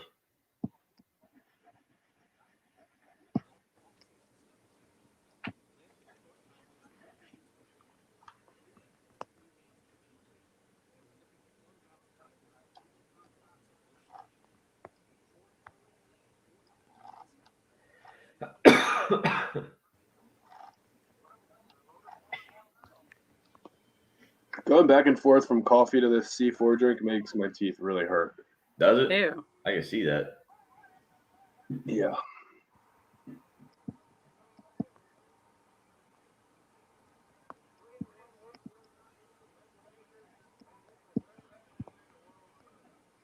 Bill, what's a sports movie example where a coach benched the star player to make a point and it worked out? A sports movie example? Yeah, I know it's happened in many sports movies. If there's one in particular that I'm thinking of, and I can't think of it. Boobie Miles never got benched; he got hurt, so it's not that. I know Coach Taylor in the Friday Night Lights show made suspended Smash when he was juicing. What happened to Remember the Titans, though? They benched Ryan Gosling because he wasn't as good. We're heading back in. Did Billy Bob get benched technically in Varsity Blues? Because he came back and scored the winning touchdown There you on go. the oop-de-oop play. Donald Faison subbed in for no, it wasn't Donald Faison. He was the quarterback, wasn't he? All right, guys are up. I think we got to give the credit to Lucas for, well, Sean actually started the trend, I think, before Lucas, but clearly this show is skewing younger and older. Now that I think of Gamecock Larry as well, being our consistent caller. So we're on both ends of the spectrum. We're right out to the left Chevy phone lines with Sean this morning talking Gamecock football. Good morning, Sean. Younger and older. Morning. What are you thinking this morning? I'm thinking about how Shane Beamer is saying all his positive words to the Gamecock players. And do you think that's a good thing? Do you like that approach, Sean? Yes, I do like the approach, but I also think Will Muschamp did well too. Okay. Now, that is a positive take on some positive reinforcement. Well done, Sean. Appreciate the phone call. So if you're just joining us, talking about the Jamar Brown situation, what Shane Beamer had to say about it yesterday, talking about nobody feels worse than Jamar Brown in this situation, and don't forget all the positive plays he made. And again, kind of his imprint right now on the program, because it's not just about this. So Twig hit us up a little bit earlier, said I'm sick and tired about talking about this Brown situation, on to Tennessee and the whole deal. I get that mindset, but it's not just that. It's the other incidents of discipline issues, right, or undisciplined issues that cost you on the football field, how you handle that as a head coach, and what that says about the program. Because it's really easy to make this a simple issue, Patrick. Like you're saying, hey, you gotta take that guy out and prove a point in the whole deal. You also got to know what are your other options at the time. I mean, Jamar Brown was already down on the depth chart when he was in the game on Saturday. So you take him out. Well, where are you on your depth chart? And then how much risk are you putting your team and your program to losing to Troy to prove a point? That's what you're weighing as a head coach. Long term versus the short term. You don't think long term Jamar Brown gets it, that he's never going to make that play again? You don't think everybody on South Carolina's football team got it? I don't think. Well, first of all, just by nature of being embarrassed like that, Jamar Brown, if he ever scores a touchdown again, will carry the ball in the end zone. But I also think it's ridiculous to expect, well, everybody's got to drop the ball before they score a touchdown once to make sure that it never happens again.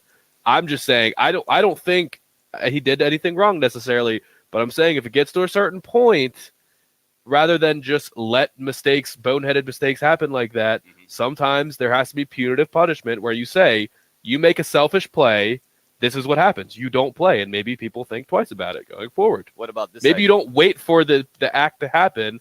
Maybe you get ahead of it. I get that. But also maybe Shane Beamer's approach also proves that he can move forward and move onward and not let things linger. I feel like Will Muschamp did that. Let things linger a little bit and pouted a little bit on the sidelines and made decisions out of that. Phil, let me read this text real quick that made me think about that. Timbo says, I see a resiliency in this Shane Beamer team that I haven't in the past. They haven't hung their heads when bad things have happened. Last week's game gave them plenty of opportunities to get down, but the defense continued to make plays. Again, that's from Timbo on the Cool Care Heating and Air text line. And that's kind of to your point of that stretch, third quarter, early fourth quarter, where a lot of things went wrong and they did not play very well, and yet they still ended up finding a way to win. You know, I still think, and it's part of what we're analyzing here, I think is Shane Beamer as a head coach. And not in a good or bad way. I don't take that to mean that like I don't think nobody's being critical of him, but it's interesting to see Shane and to compare it, fair or unfair, to compare it to what Lou Holtz would do, to compare it to what Steve Spurrier would do, to compare it to Shane to Will Muschamp, because Shane Beamer didn't have a track record as a head coach. And I've said it, we said at the beginning of this program or in the last hour, this program, one thing that happened, I think, with the Jamar Brown issue, or with what happened and how Shane's handling it, this program, these players continue to need positive reinforcement. Now, how he's handling it internally, Sunday night, did they have Jamar Brown doing 500 up downs? Did they just take him over to the sideline and make him run 53.5-yard sprints for 2? We don't know that. Whatever it did, Jamar Brown showed up yesterday to do a press conference and seemed contrite, and everything seemed fine. And you heard publicly Shane Beamer defend his player. And I think there is a level of that's going on right now where Shane Beamer, just because you have 9 good months where you don't play a game and everything's positive, and you see the great videos by Justin King of unity and teamwork and family, it doesn't mean that these players still don't have some lingering side effects from a previous coach who I think liked him, but the way mistakes were handled was entirely different. And the way the program was run. And I do think that there's a level of right now Shane Beamer having to rebuild a culture of, look, man, play hard. One thing you can't argue with about Jamar Brown is that he played hard on Saturday. I mean, the kid's all over the field. He's knocking people back into the punts. He's intercepting passes. He's outrunning everybody. Yeah, he's dropping the ball a yard short. But I think that there is an element right now with this program that small step, that small cornerstone of your has got to be set with positive reinforcement, because I do think there are players right now who are still terrified to make a mistake for fear of, hey, if I make a mistake, I'm coming out, so I better not play. You act like that's a bad thing, though. No, I'm not. I'm just saying when we analyze it, I think people. A lot of players in Alabama are afraid to make a mistake because they'll get benched if they do. Yeah, but that works. It's not like that. It's not like that never works. Yeah, but that's a different culture. That's a different.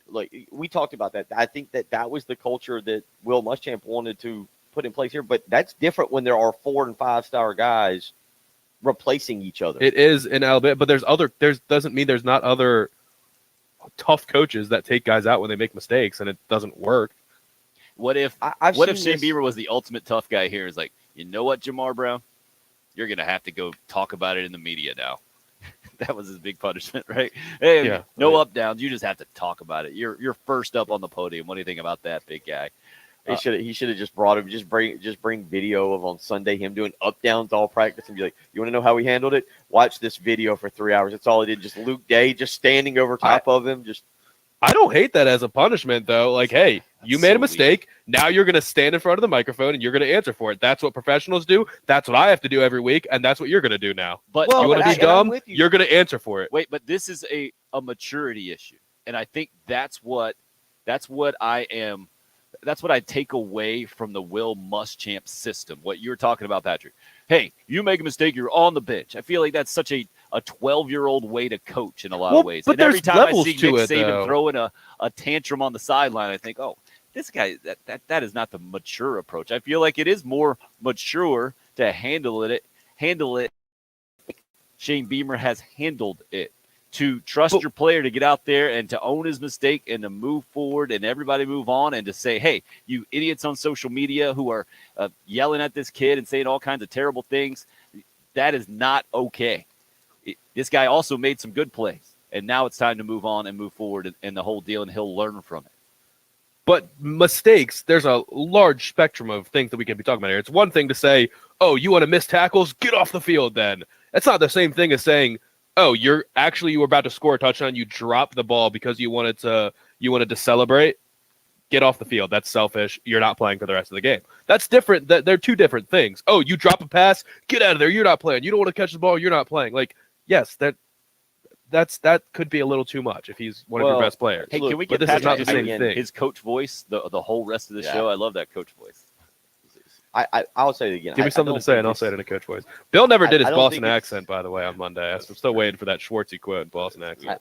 I don't think this is just about Jamar Brown. Again, there are mistakes happening on this football team that we talked about. Look, Dakereon Joyner is a fantastic young man. Nobody is questioning who DeCarrion Joyner is a human being. What you can question right now is he's had some drops, some significant drops.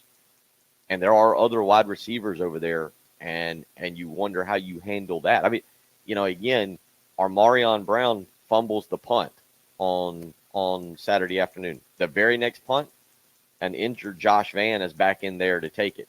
Like it's not just a Jamar Brown situation here to me. That is the one that stands out. But I think we're also watching again how this game, how Shane Beamer is coaching this team and the imprint that he's trying to leave on it. And if we talk about this team making a bowl game, and again, you look at the back end of the schedule, how can you clean up some of the minor mistakes that needs to be cleaned up for this team to try and get to 6 wins somehow, some way?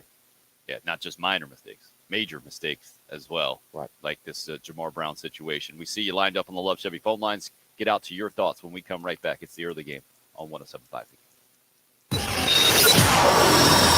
There.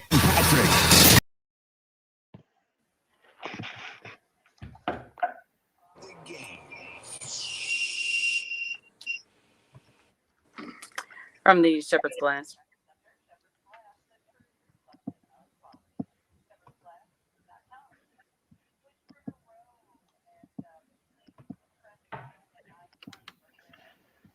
I like the idea that this guy texted in. How about take you guys out every time you guys make a mistake? I'd sign up for that. I can take a segment off every time I get something wrong. I can do that. I think everybody would agree to that. Yeah, I'm all right.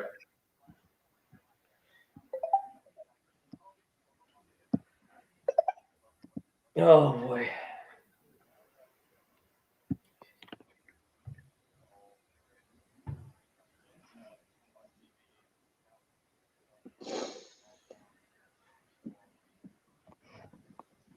Always the people that tell them to move on. Fine, we'll talk. Let's talk NHL or NBA.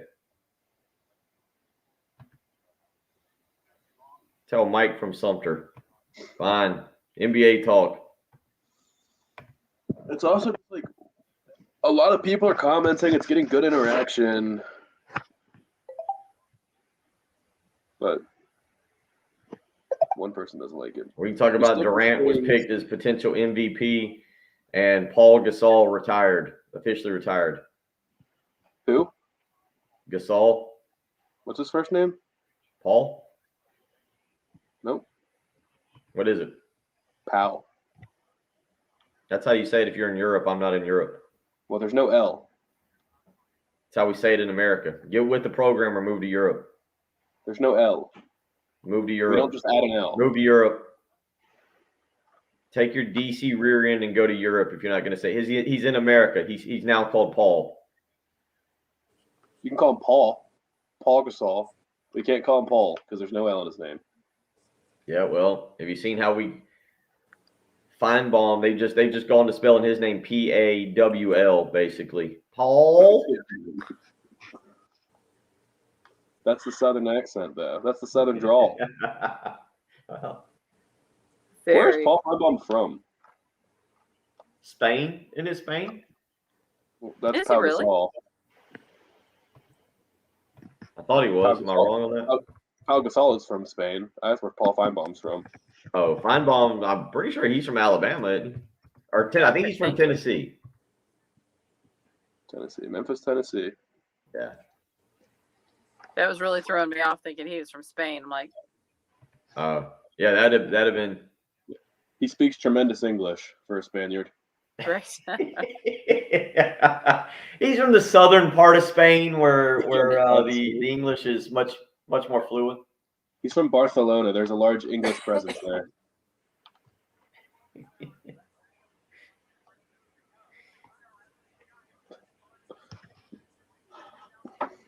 Bill, whose side are you on in the Harbaugh Vic Fangio debate right now? Oh, I hadn't seen this. What's the Harbaugh? You didn't see it? The Ravens had just tied the longest. I didn't know that was a. You talking about the rushing record? Yeah.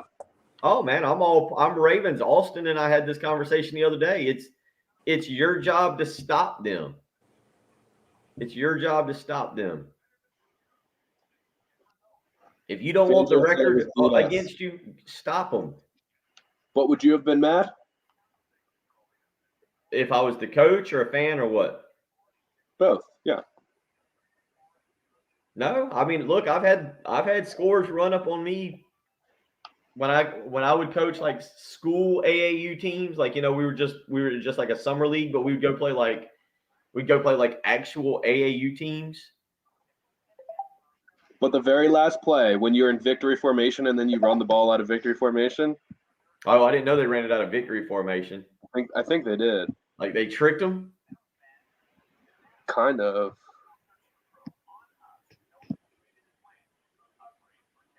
Jeez. Who's this guy? This is not what I said at all. Key takeaway from this morning's show. Patrick would have all the players on the bench and throw them all under the bus to the media. I would have them all on the bench, but I wouldn't throw them under the bus to the media. I never said that. About 15 seconds before we start heading back in. But yes, they would all be on the bench. We'd play with 2 players. I don't care. Play the walk-ons.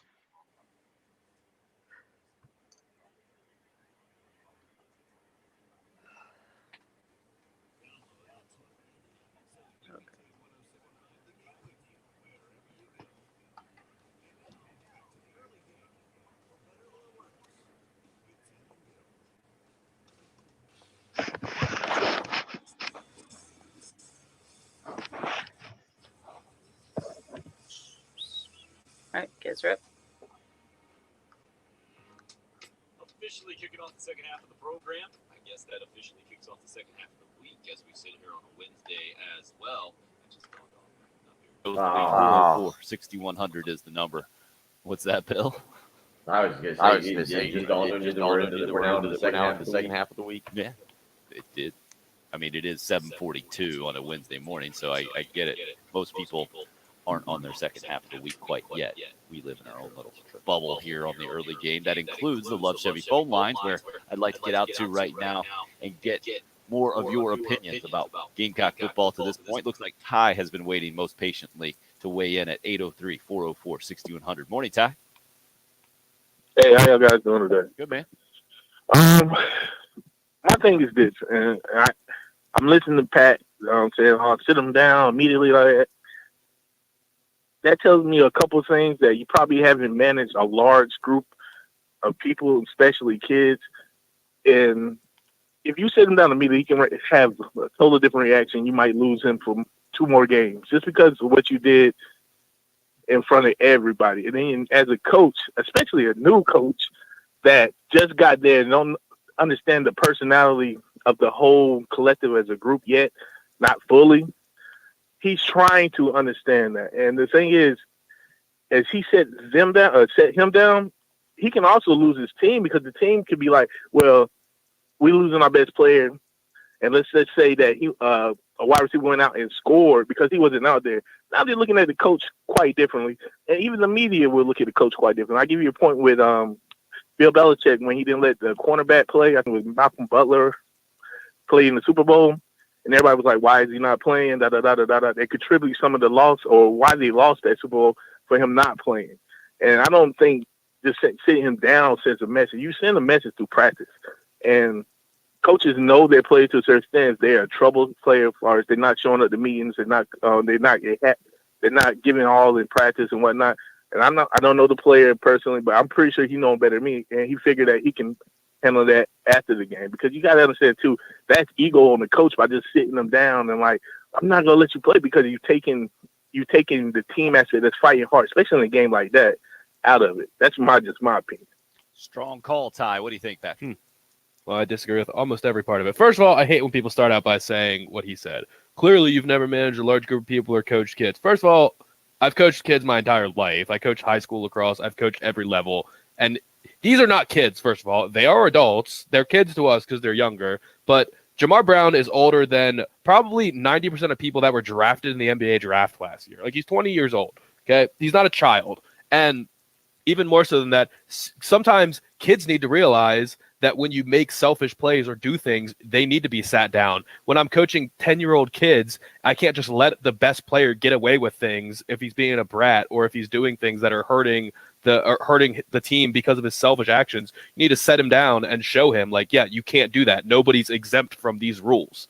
So first of all, I don't think we're talking about kids. And if we were talking about kids, that would be even more so to my point that sometimes you got to lay down the law for the betterment of the whole, not just letting a kid get away with whatever he wants because he's good. I feel like we're going to go down a weird path here, but it's an interesting, just overall coaching path. Do you believe in that you don't treat every player the same? Absolutely. You can't. You cannot treat every player the same. I'm assuming you got to treat them all fairly. You can't treat every If they're player the kids, same. if they're kids, though. No. I mean, do you believe that, like, the star? I mean, it's a player results-based business. Do you believe the star player gets more leeway when DJ Swearinger, because DJ Swearinger is a star player, when he knocks Andre Ellington into 3 weeks ago and then flexes over him because DJ Swearinger is a star player that you simply can't take out? He gets to stay in. But if it's your second team safety who doesn't mean quite as much, he comes out, right? Absolutely. Well, that was your Like, second team safety, and he didn't come out. Well, no, Right, I'm because you using had to put in your example. third or Like, fourth guy. Yeah, And like you couldn't afford to or do you that. guys, like, I wonder in this situation, like, is that still the mentality? That was the mentality I had to grow up with. Hey, Gunner here. Sorry, you're not really good enough. So if you mess up, you're benched. You're done. The guy in front of you, if he messes up, oh, we don't really want to put you in. Like, there is that mentality too, that when a guy messes up, when Josh Van makes a mistake and taunts a Georgia player, he comes out for a play because you got to have him back in there. Yeah. I'm not saying, by the way, also, I'm not saying that Shane Beamer's done any of this wrong. I'm not saying that he necessarily should have taken Jamar Brown out. I don't think he should have. That's fine. You can leave him in. I'm saying if the discipline issues continue this season, there will be a point where you will have to say, you know what, this has just gotten too far. We're making selfish, boneheaded mistakes every single game, and it needs to come to an end. If that means that I have to bench a player who's a big contributor for this team and I need him out there to win, so be it, because we can't have this anymore. You're going to make that. We're not call there yet. Over an SEC win. We're not there yet. It hasn't happened yet, so I couldn't tell you. There is no way, in reality, in 2021, I don't think any coach in major college. Ty actually did brought it up. Bill Belichick didn't play his best cornerback in the Super Bowl to prove a point. Did you just compare Shane Beamer to Bill Belichick? No, Yeah, okay. What? Is that what we're doing here? Yeah, he did. What do you mean? How is that even relevant? Over the top. If you're saying that the SEC and an SEC win is so important that you couldn't possibly take a good player out of the game, I'm saying, well, somebody did it in the Super Bowl, so clearly you can do it in an SEC game because he did it in the Super Bowl. 803-404-6100 if you'd like to weigh in. Patrick's going to be. It would be one thing if I compared a high school game to an SEC game, but I went the opposite way. What I heard, all right, whatever. Patrick just said Shane Beamer's the next Bill Belichick. Championships are on the way, folks. I think they're get fired up. The exact same thing is what I heard. Apples to apples. Yeah, it's fun. That's with Patrick. It's the early game. It's 107.5 again. He's angry. Live, local. There. That's how we do sports. 107.5 The Game. Feel free to call and complain if you wish. You should call that radio station and let him have it. Remember, we are free of charge. Oh. Well, it's turned into a fun last couple seconds.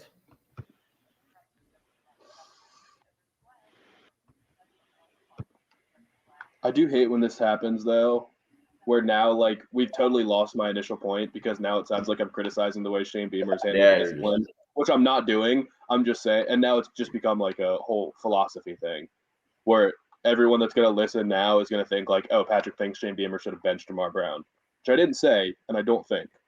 Would like to make that part clear. Just saying. There's a line. Find a way to turn the subject now. I started by saying there is a line, and it's just gotten to here. Oh, Patricia's with you there on this. And she said she never thought she would agree with you on anything. Thank you. Tough. Thank you. Tough morning.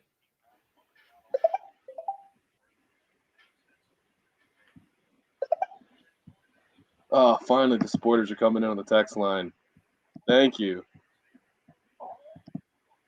Except the guy that says we should bench ourselves says I'm an idiot. I'm sure he's a really nice guy, but he's an idiot. Yeah, he was. Yeah. I'm not a really nice guy. However, I'm right. It's actually the opposite.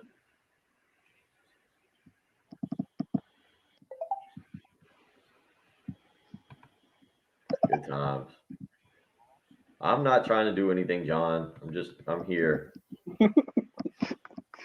Just want to send a hug out to Gunner and all the other players that weren't good enough to make mistakes for fear of being benched. Who said that? The last texter. They put a heart emoji at the end of it. Oh, that was. Yeah, that's true. I was limited. You couldn't if the starters. So at Lexington, whatever your position was, if you were like late to the game or late to something, you got bumped down to the next slot. So like if a starter was late, he was just benched for like the first 4 minutes. But if I was late, I was suspended for the game. T-Ray, are you the one that's texting in? You are, aren't you, T-Ray? We put T-Ray with a phone number. Thank you for going from the text line to the comment section so we can know. I'm going to add this name in the text line to T-Ray, just so I know. And that's fine. This is my job. If I get to bench myself, I'll just go hang out, eat some food, whatever. He'll drink more of that C4 drink he's drinking that's hurting his teeth. I think Bill and I are totally on the same page. As if you want to remove us for a segment because we made a comment you don't like, that's fine. We are lazy. We're lazy. Yeah, we'll hang I view out. it more as lazy. Patrick yelled at me one day because in between the live stream, I just went and laid down on the floor or something. I went and laid on the couch, and he got mad that I wasn't participating in the live stream breaks. I got 40 minutes left of the Squid Game finale. If you want me to take the next 40 minutes off because of my boneheaded You comment, made it to the end? Huh? You made it to the end? Yeah, I'm on the last episode. I feel like you went down a path you couldn't get out of if you've gone through, what is it? It's 10 episodes, right? 9. 9? Yeah.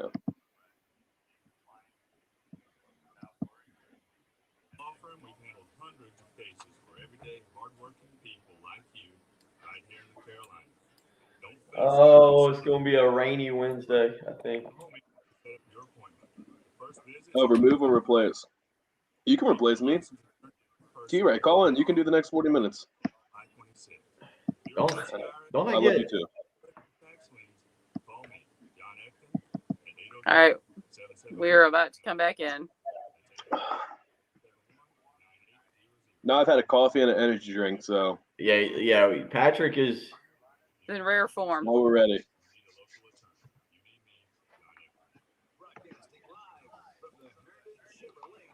I think somebody took our Belichick reference seriously on the text line. Right. I can't tell if that's serious or not.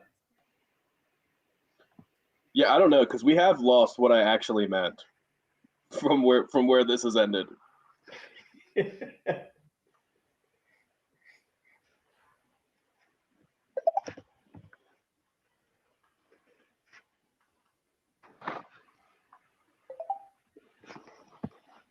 Now just yelling at each other and having fun. Yeah. And everybody understands where we are in the show. You know where we lost it is when Ty called in and say Patrick's clearly never worked with kids or coached. That was what set me off, and now I've been fired up since. I did say first of all at least 3 times there. I was wondering if we were ever going to get a second of all or third of all. No, I'm only first of all. Okay. We got Yeah. Chris and Brad here. We don't have much time left in hour number 2. Let's see if we can get both of your takes in. Chris, you're up first. Go ahead. All right. Well, I have coached both track, football. I got some good friends with Coach Reggie Shaw up there. You know, I played under Buddy Pugh. Let me tell you, I love football, but discipline not only benefits the team long term, but it benefits the player, because if they never learn discipline and understanding, they're not going to have a good life later on. There's more important things in those 4 years of football. and I'll quote Romans, and I'll end with this. Romans 5:3-5. I'm just going to say, perseverance, suffering produces perseverance. Perseverance produces character, and character produces hope. Raise good young men and don't focus on the wins, my friend. Wow. Good luck following that, Brad. You're up next on the Love Chevy phone lines. About 30 seconds. Great take there. I agreed with him 100%. To be honest, it pains me to say, because I despise most of Patrick's takes, and I am 100% against Patrick until this moment. 30. On the board with the correct answer that all young men need to be treated equally in any walk of life, and that they need to learn accountability and what it is to be a team player. 15. And that their actions affect the team. Thank you, Brad. We got to cut you off there. Notice, Patrick, he said he despised your takes, not you. It's good. Braves, the NFL with. Well, I also didn't really say that, what he wholeheartedly agreed with. It wasn't really what I said. Patrick can't just take the win. He just has to, Yeah. Still an issue. Maybe he should. I'm not sure what you mean by the comments are disappearing. They just go up. I think you can scroll up. I don't know how you're watching. I also appreciate we have had a lot of new people. Charles, I don't think I've ever seen you respond on the live stream. Artia, I know that you text. Mm-hmm. On Twitter. Yep. Shift. I don't know, Mr. 87. You're new. Welcome in. Love that. Yeah, a lot of new people this morning. Good. Glad you guys are coming out of the woodwork. It's good. A lot of people agreeing with me that never agree with me. I feel so that just means that there's some kind of a full moon or something. Yeah, I guess I'm making an anti-me take on this one, I guess. Wow. You see Richard's text about how good of a coach Brad was? Uh-oh. Well, read the 2 texts ago about don't see the big deal. About what? The gist of the text is, what's the big deal? All he did was cheat on his wife. Why are we even talking about this? It's a non-story. He's just a cheater. Oh, the Urban Meyer. Oh, wow.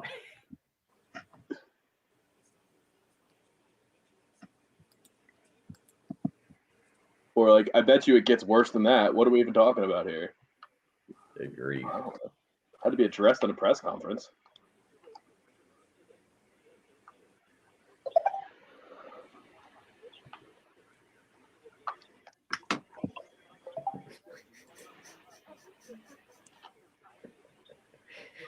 People attacking Patrick's coaching integrity.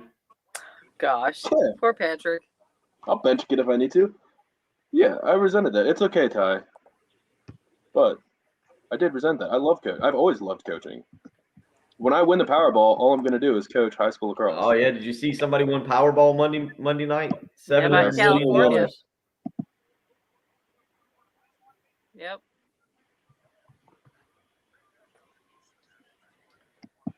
So we're back down to 20. So I'll at least be doing this job for another 3 months until it gets back up. I only play Powerball when I can win about $70 or $80 million. Yeah. Couldn't do it on 20. Yeah, no, 20 million is not like seriously, I'd feel let down. I would honestly, I mean, don't get me wrong, I'd be happy, but like to know that I could have won. I think if you took the cash value, and then you took out the 44% taxes you would pay in South Carolina, even though you would have technically won, or even though you would have won $700 million, I think your take home was going to be like $280 million when it was all said and done. Yeah, I mean, the ticket's the same price. The odds of winning are the same. Why would you play when you can win 100 times less? Yeah, I'm not. I'll just be disappointed. I'll be disappointed. So 20 million. I think the cash value of Powerball. So if you don't take the annuity, Powerball starts again tonight. 14.2 million. So if you just take the straight cash. If you're like straight cash, homie, if you took you got to pay 44% taxes in South Carolina. you would win 7,952,000. Which, trust me, I would not be turning down. But Well, there's nothing saying you couldn't play to win that, and then Lightning could strike twice, and you could, like, what if you're only playing when it's over 200 million, but you were destined to win the 20 million, so like you never played the 20. What is it? I think the odds are 1 in 292 million that you're going to win. Does that seem right? It's something like that. So, Yes, Patrick, you have a question? Stephon Gilmore just got released. Really? Oh. Tough love. Ugh.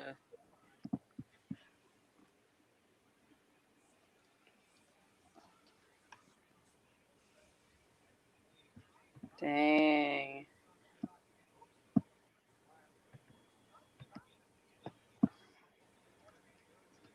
That's wild.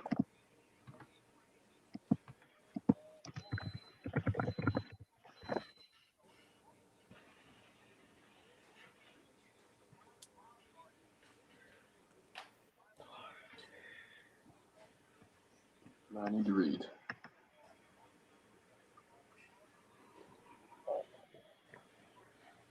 By the way, is ESPN just becoming Mike Greenberg and Stephen A. Smith? Is that all it is now? Yep. Very much.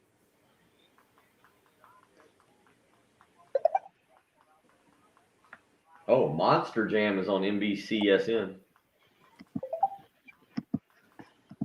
I wouldn't know. I haven't had a TV that works in my studio for about 2 years. Gotta get that fixed. Andy Griffith is on. There you go. Which one? Irresistible Andy. Season 1, episode 5. Do you remember that one? Well, not from its original airing, but What do you mean not from its original airing? well, I wasn't around when the show came out. I thought maybe that's where you were going, but Well, I was taking it down that path since you were going to be a Weisenheimer about that. I'm not sure. That was too. It's too early for Ellie, isn't it? I don't know. No question, the black and white Andy Griffiths though are better than the color ones. The Visit was an M. Night Shyamalan movie, right? Is that right? That was one of his better ones. You know which one? You know The Visit, the movie I'm talking about? Patrick, have you seen that? Seen what? The Visit. No. The two little kids that go to meet their grandparents. Yeah, it was M. Night. Ugh. He's got some of his stuff I can't watch, but he's got really good movies. Has he got anything else coming up? Because he's always got like great like twists. Mm. All right, so 810, 840, Beaufort and AAA. I've got it up above. The chat just got a little long, but we're in the open.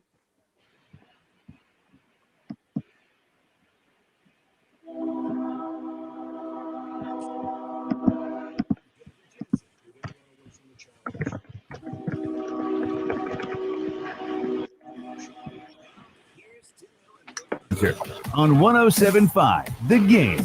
Guys, Live radio sure is something, isn't it? I thought we might morph into more of a Frank Martin aspect of the discussion. His name's popped up as we're talking about disciplining players, and what coaches need to do to set the foundation for a program. Shane Beamer specifically. Caller Ty earlier brought up the Bill Belichick reference of sitting Malcolm Butler in a Super Bowl, of how he's handled discipline issues, and now it's all coming full circle in so many different ways. As just a couple of minutes ago, ESPN's Adam Schefter reporting that a source tells him that the New England Patriots are going to release former Gamecock standout Defensive Player of the Year a couple of years ago in the NFL, Stephon Gilmore, who has been on the physically unable to perform list for the first 6 weeks of the season for New England because of a quad injury, is also in the middle of a contract issue, getting paid $7 million this year compared to other top defensive players in the league, not towards the top. And it looks like this is an example, Patrick, of what you've been trying to express, I think, in a lot of ways, in that you have to treat guys with a certain level of discipline across the board. Has that been your take on the Jamar Brown situation, kind of on the microscope, on the small scale, but in the broader sense? Has that been your overall point this morning? My point is just that if discipline continues to be an issue, then at some point you're going to have to just sit down a guy who you may need on the field to prove a larger point for the future. Well, Bill, clearly the Patriots need Stephon Gilmore on the football field this year from an X's and O's, a production standpoint. But from an organization standpoint, it looks like Bill Belichick and company are doing what they always do. And if there is an issue, they choose the organization over the player. And to do it right now seems it's a shock. I didn't see this coming this morning. I know there have been issues, but I didn't see that this is how it was going to be resolved with Stephon Gilmore and New England parting ways. But I think this is kind of more to your point, Patrick, in that sometimes you got to prove a point or stand your ground, I think, when you're a coach and there is any kind of discipline or point to be made. What do you make of this situation there, Bill? I don't know, because when you're just a couple games in, to be honest, I haven't paid attention to ESPN analytics to know exactly how Stephon Gilmore is performing. Patrick, if you're rating him this year, again, I haven't looked at Pro Football Focus to say that Gilmore's having a good, a bad, an average year. He hasn't played. He's been on physically unable to perform list. That's even so he's made more of what I know with Gilmore. He's done nothing this year. Are they saving? They start saving money today? I don't know enough about his contract. I think they've saved. Well, first of all, his contract is nothing. That's kind of the whole deal. He was only going to make $7 million this year, and that was the issue. Which is he wanted a long-term deal. First of all, Patrick, pause and acknowledge the ridiculousness of your statement, please, before you move on. In the real world, $7 million this year to play 11 games is going to be nothing. If you were listening on the live stream, you just heard me say I wouldn't play Powerball right now because I would only win about $7 million. I'm not really interested. After it got up to 200 and it got up to 700 million, but after your cash take home would have been like 285. I'm not interested for the $7 million right now, so I'm hanging out a Powerball tonight, saving my $2. All right. Well, we do know what we're talking about here. I mean, he's not a top 10 paid corner in the league, and he's arguably the best. Jalen Ramsey makes $21 million. Is Jalen Ramsey 3 times better than Stephon Gilmore? No, that's what I meant. So only $7 million. It was the last year of his deal, and he wanted to negotiate something longer term that would have also given him more cash this year. The Patriots don't do that. I'm stunned how they didn't trade him. I'm not understanding why they didn't trade him, because every team in the league is going to be calling his agent trying to get him a deal. I don't know if he's going to go with the 1 year. Let's play out this year. That's what I kind of think is going to happen. I've seen the Patriots and Packers as two potential the Buccaneers and the Packers as two potential options. Suggestions from listeners already this morning: Cowboys, Panthers, Jaguars have already popped up. Basically, anybody that's a fan of any team out there would love to have him, is how I see it from. I don't think he's going to sign a multi-year deal right now, because I think that's not going to help him. If he can come back off the PUP list and prove that he's still a top-tier corner, then he can probably get a 2 to 3 year deal up in that $15 million range, annual range. So I'm very interested to see where he goes. I just don't understand. I mean, the Patriots seem to play this wrong, which they usually don't do, but it seems like they waited too long. I saw it speculated that him being on the PUP list, even though he was going to be, it keeps him out until week 7. So he was going to be able to play by this week or next week. That was kind of the plan, but they used that as kind of a hold out, hold in situation, because it just pushes the problem back. And still, they weren't able to find a trade partner, or they didn't look. That part is confusing me right now. I haven't been able to find a good reason for that. Well, Belichick has always been, well, not always, but has done this before, right? That Garoppolo trade to the 49ers was head scratching at best. What they For got second back from rounder. the Yeah. value at the time. To me, this is more how Bill Belichick operates his organization different than anybody else. And it has worked out in his favor for sure to this point. Now, my point is he getting past the line, right, where these moves, while proving a point and certainly holding the organization up high and then players everywhere else, does it come back to bite you as he's getting towards the end of his career? Only, I guess time will tell in this situation. The thing about the Patriots right now is, what is it? They're number 2 in defensive pass efficiency. Their pass defense has been fine. I guess if you truly believe, now I do understand what you guys were saying. Do you hold on to Gilmore and see what you can get? Everybody knows he's unhappy. What would be the market for him, Patrick? You think, like, if you know he's unhappy, 1 year left on an expiring contract, you're going to get a pick for him. I mean, if you want to say there is a chance that, because I don't think this isn't like a discipline thing. This guy is unhappy, so we're getting rid of him to prove a point. He's been a consummate pro since he's been in New England. This actually could be hey, the best we're going to get for you is a 6th round pick, but we're going to do right by you and let you pick your team rather than just trade you to whoever makes the best offer. I don't know what the offer would be, because there's no, if he's going to be out till week 7, which I don't know if the PUP list is going to travel with him. Yes. The Patriots, it is. So no matter what, he's going to be on that list for whatever team signs him. Right, but we're in week 5 right now, right? So it's only you got. So can he play next week if a team signs him? If he's healthy and ready to play, can he play next week? Yeah, that's how I understand it right now. But so it would not travel with him. Maybe this was a situation. No, he can't play in the 6th game of the season, right? He'll have to play in the 7th game of the season, as I understand it. Otherwise, I think you kind of lose the power of the PUP list, right, across the league. But the Patriots put him on that list, so if the Buccaneers signed him and the Buccaneers say, we never put you on that list, we want you to play now. I don't know. I certainly don't think 1 week is going to be a make or break deal for a bunch of these teams. No, but that just goes to the larger point of, you're trading for a guy who's going to miss a third of the season.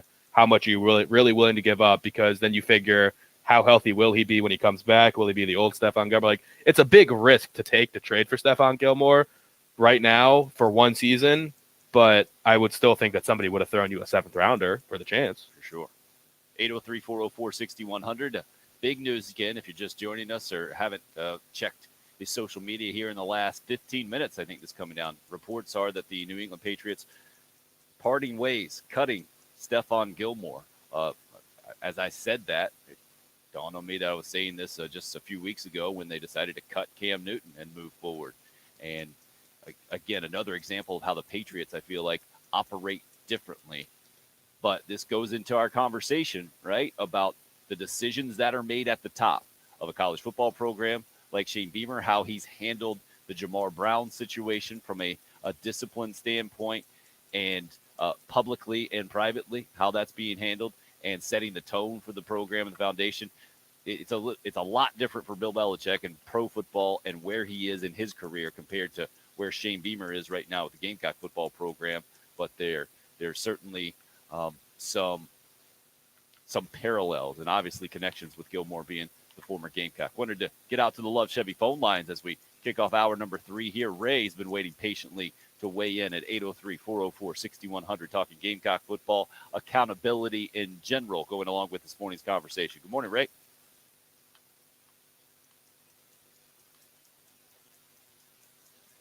Let's try one more time. Ray, you're up on the Love Chevy phone lines. Can you hear us? Go right ahead if you can. All right, bit of a technical issue there. We'll try to get Ray back on a little bit later if we can, if possible. Now's a good time for us to take our first break of hour number 3 here. Again, if you would like to weigh in on the conversation, 803-404-6100. You can call or text. It's the early game on 107.5. Gamecock basketball head coach Frank, and you're listening to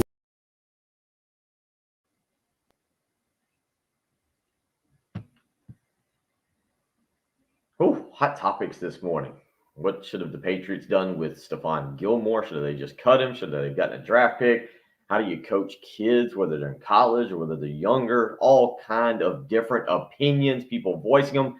One thing we can all agree on right now, excellent mortgage market conditions are stabilizing and continue to provide excellent opportunity for home buyers across the country. It's a once-in-a-lifetime opportunity with record rates that are bottoming out post-pandemic, and you're missing out on an opportunity if you're not calling Buford Lending and Benji Getsy today. Just give them a chance to do a free evaluation anytime, day or night. Let me repeat that first part there. Free evaluation.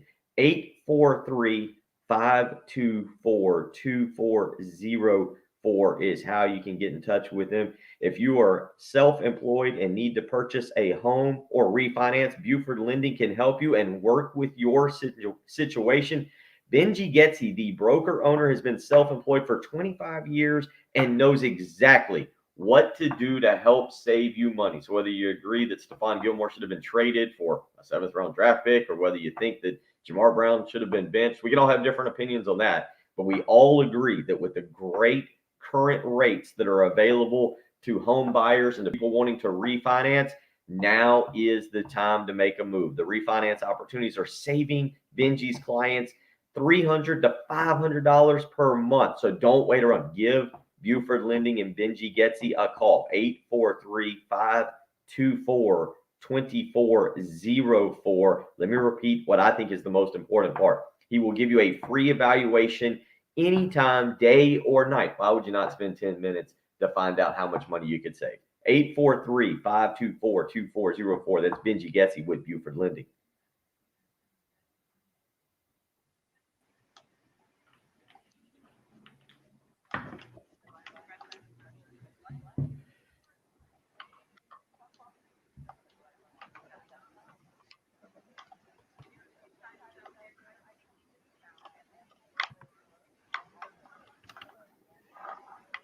All righty. Gilmore should definitely go to Tampa Bay. I actually agree with that. That would be wild. Gilmore to Tampa Bay? That would be pretty wild. If I was Stephon Gilmore signing a 1-year deal, that's what I'd do.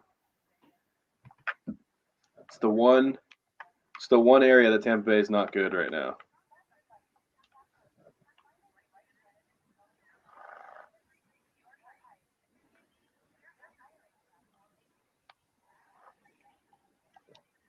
I wouldn't want to play in Green Bay. Although Stephon Gilmore's probably okay with the cold. Well, I mean, the question is Gilmore now in it for money, or is he in it for one more championship and then get as much money as he can get? I mean, just put yourself in the position to make the most money next year, I guess. But you also probably want to have fun after you've been in New England for a couple years. Enjoy your 10-week season, be in a place you're going to win, play, start, and think you'll play well.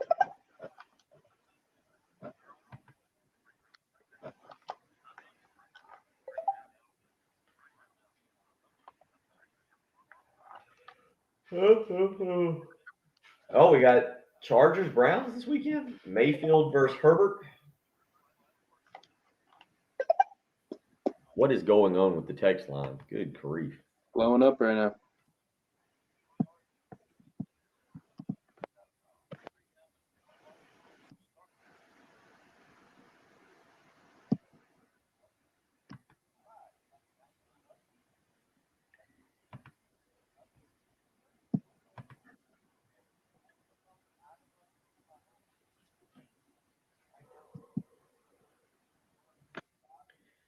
Patriots are just gearing up for one more round. I think they just got to $6 million in cap space. Coach Beamer should offer Gilmore a consultant deal for DBs. Gilmore Yes. can take off the rest of the year and come back to the NFL this spring. Bring him in as a coach, a defensive analyst. A consultant to the defensive backs. Yeah, he'll be able to make up that $7 million real quick. What? What is a consultant to the defensive backs? You know, they look over the sideline and he Just put your Not hands the same. here or there. So like a defensive backs coach, similar to that. Similar, yeah. Just can't be on the field. He can be in the booth. He can be a defensive analyst. He can be a graduate assistant. Oh, there you go. That way he can play. No, it's true. Did he graduate? Does he have a degree? I don't know if he came back and got his degree or not. So he's still eligible. Good question.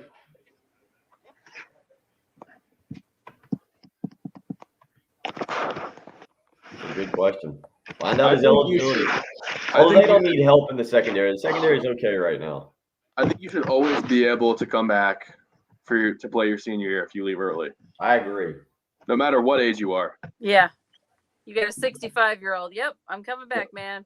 Did Frank Gore leave Miami early, or did he play 4 years there? I'm pretty sure he's maxed out everywhere he's been.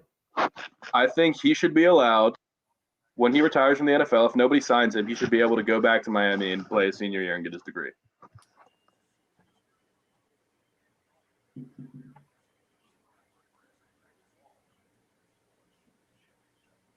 Patrick, have you seen Dear Evan Hansen? No, I haven't. Isn't that a play? Is it a musical? I don't know. I've heard of that. What? Yeah, it is. It's a Broadway show. Jeez. This is a messed up story.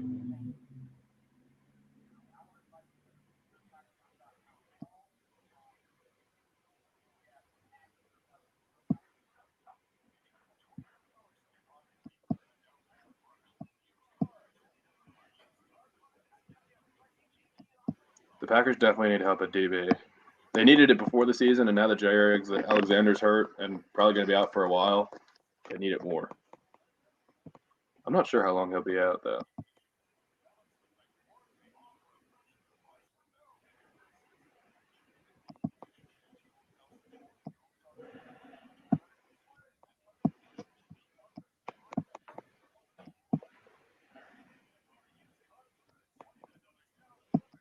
Yep, I'm hoping the Washington football team will sign Jalen Smith.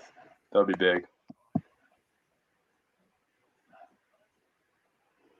Kind of surprising, but the Cowboys did just draft like all linebackers last year, basically. So, and Jalen Smith has not been the same player this year. So surprising because they committed a lot of money to him, but not shocking. All right, we are coming back in.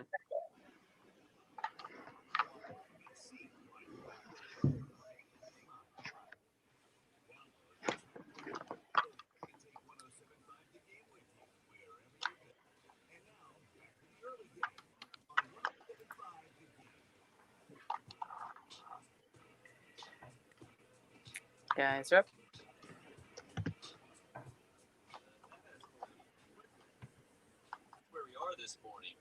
Shane Beamer and Gamecock football, the Jamar Brown situation, Jamar Brown meeting the media, owning up to his mistake. Shane Beamer's take on that. We'll let you hear a little bit on that in just a second. But about 25-ish minutes ago, the news coming out of the NFL that Stephon Gilmore going to get cut by the New England Patriots. He's on the physically unable to perform list with a quad injury, so hasn't been able to play the first 6 games of the season. Was only going to make $7 million in the last year of his contract. Was the main issue between he and the organization, and now he's already put out a statement. This is done. We'll pop it up on the live video screen right now. Great from Stephon. This is crazy, right? Stephon Gilmore probably wrote this out on his phone maybe 30 minutes ago, and now we can put it up on the internet. We can all read along with it. He says, Pats Nation, it's with mixed emotions that I announce my goodbye to this great fan base. We enjoyed so much success together. You have been an incredible inspiration for my individual achievements. Thank you for supporting this Rock Hill kid and allowing him to achieve his NFL dreams. To Mr. Kraft, the coaches, and the organization, thank you for providing me with this platform and allowing me to be part of greatness. Most of all, I want to thank my teammates who lined up next to me every Sunday with one goal in mind. Those moments on and off the field will never be forgotten. Sincerely, Stephon. So his goodbye to the New England Patriots, just like that. Stephon Gilmore no longer a Patriot, and now it's all about speculating where he'll end up next. Several of you already weighing in on that. Thomas hits us up. He's actually talking about Jamar Brown feeling as bad as he possibly could about that issue. Witt is the one weighing in on the Gilmore situation that you already know. Tom Brady's about to call Gilmore. He'll be a Buccaneer by the end of the week. That is the one of the easy way to go. Mel here specifically saying, could Stephon come home to the Panthers? We need him and would be a great overall asset to the team. Patrick, you're the big NFL guy. How do you analyze this situation now that it's just kind of popped up out of nowhere about the possibility of where Stephon Gilmore goes for the rest of the 2021 season, knowing what his contract situation is and how all that might play out? I'm just going to assume, because most players in this position do, that he's going to go to a contender. Does he think the Panthers are a contender? I doubt it. I don't. But maybe he goes to a contender this year. I think the Panthers would definitely have a shot at signing him in the offseason if they want to throw some money at him. But right now, I think he's going to say, we're a third of the way through the season. By the time I get back, I just want to play for the postseason right now and try to win another Super Bowl. And there's a lot of teams that make sense. All of the good teams will want to sign him if he's willing to take a team-friendly deal to try and win a Super Bowl and then get his big contract in the offseason. Because he doesn't have a long-term deal left in him. He's not going to get offered a long-term deal, but maybe someone offers him a 2 to 3 year deal with a lot of guaranteed money. So I think that's more important to him than trying to make $5 million or $7 million this year through 10 weeks. How many years is it Buccaneers? How many years is it going to take to sign Stephon Gilmore right now? That's my question. I think it's going to be 3. You disagree? Right now? Yeah. Oh yeah. Yeah. When does he turn 32? He's 31. Yeah, he's I don't know when his birthday is. But just look real quick. He September. He just turned 31. He just turned 31. So he's 32. So I'm with you. 3 years, and I do think. But that's old. Sense. I mean, that's old for a corner. It is. How but old's if the Richard Panthers Sherman, are who willing just to bring him in, popped out of retirement. How old's Richard Sherman has always been. I'm looking it up right now. Richard Sherman is 33. Okay. And physically has declined. He's also minute. never been. He's like always played zone and been like a read the quarterback's eyes kind of guy. Whereas Stephon Gilmore just straight up locks people down. I would love to see the Bills, by the way, the team that drafted him, the team he started out with, arguably the best team in the league through 4 weeks so far. I don't know how they lost week 1 to the Steelers because Steelers stink, but him paired with Tre'Davious White would be pretty awesome too. Any of the top 4 or 5 teams, like the Ravens could definitely use corner help because Marcus Peters tore his ACL. The Chiefs always need help on the defense. Their defense is horrible. They're the only one worse than Washington's right now. The Packers, Jair Alexander's hurt, and they probably should have tried to sign a quarterback this offseason anyway. Eric Stokes, the rookie out of Georgia, is probably their best corner right now. The Bucs, obviously, the secondary is the only weak spot of that team at the moment. Any of those teams would make a ton of sense to go try and chase the ring right now. So again, just joining us this morning. Wow, I don't think anybody saw this coming specifically at this time. There had been issues into the end of his contract in New England, making $7 million this year on the physically unable to perform list for the first 6 weeks, had a quad issue, and now this is how it's resolved. The Patriots organization cutting Stephon Gilmore, the former Gamecock, up for grabs in the NFL and will be highly coveted, and a busy morning for him in multiple ways. It's been a busy morning for us as well. A bunch of you weighing in on Gamecock football and the idea of how Shane Beamer has handled discipline situations in various ways, right? Or various different situations. Several taunting penalties this year. You had the Jamar Brown situation in the Troy game where he drops the ball before the goal line and the ball goes out of the end zone. Just a tough mistake, and was standing up for his player yesterday. Let's go ahead and let you hear what Shane Beamer had to say exactly before we continue the conversation about Jamar Brown and where he's at after the big mistake on Saturday. Nobody feels worse about that play than Jamar. And let's not lose sight of the million other fantastic plays that he made on Saturday. The kid played his butt off. Like I told him, I know he feels bad about it. We're not okaying it. It's not okay. He knows that, but let's just coach it, correct it, and not lose sight of what else you did. And he's not going to let one play define him, and we're not going to let it define him for us either. I feel like right there encapsulates who Shane Beamer has been as he's taken over the job and how he's moving the Carolina football program forward, how he wants to. You know, Bill, you can't, and Patrick, we've been talking about how you handle this specifically and then what kind of message it sends to your team. In my opinion, you can't have the overarching approach of love being the main concept of your foundation of your program and then have a player make a mistake and then bench him for the rest of the game. Now, there is tough love for sure, and that's part of it. But this is, to me, why it's an interesting conversation, even on a Wednesday, several days after it happened, and just a day after these guys spoke about it publicly, Jamar Brown, including yesterday, kind of owning up, taking ownership of this thing, and how things will be handled moving forward, and especially compared to how they've been handled in the past. So that's why, to me, this has been such an interesting topic today and will continue to be with Shane Beamer and this first-year coaching staff moving forward. Let's get out to the Love Chevy phone lines here.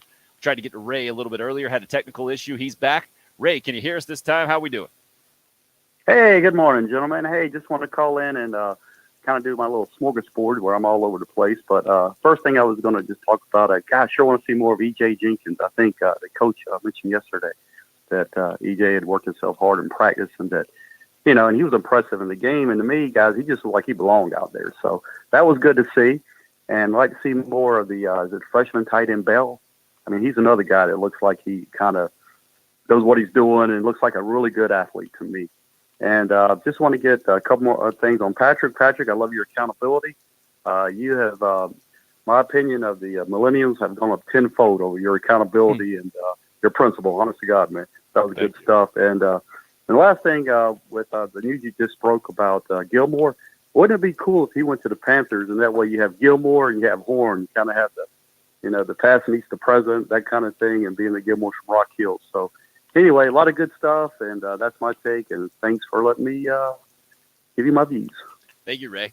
Several things there. Patrick, congratulations on being the voice of a generation. Thank you. Glad to have the honor.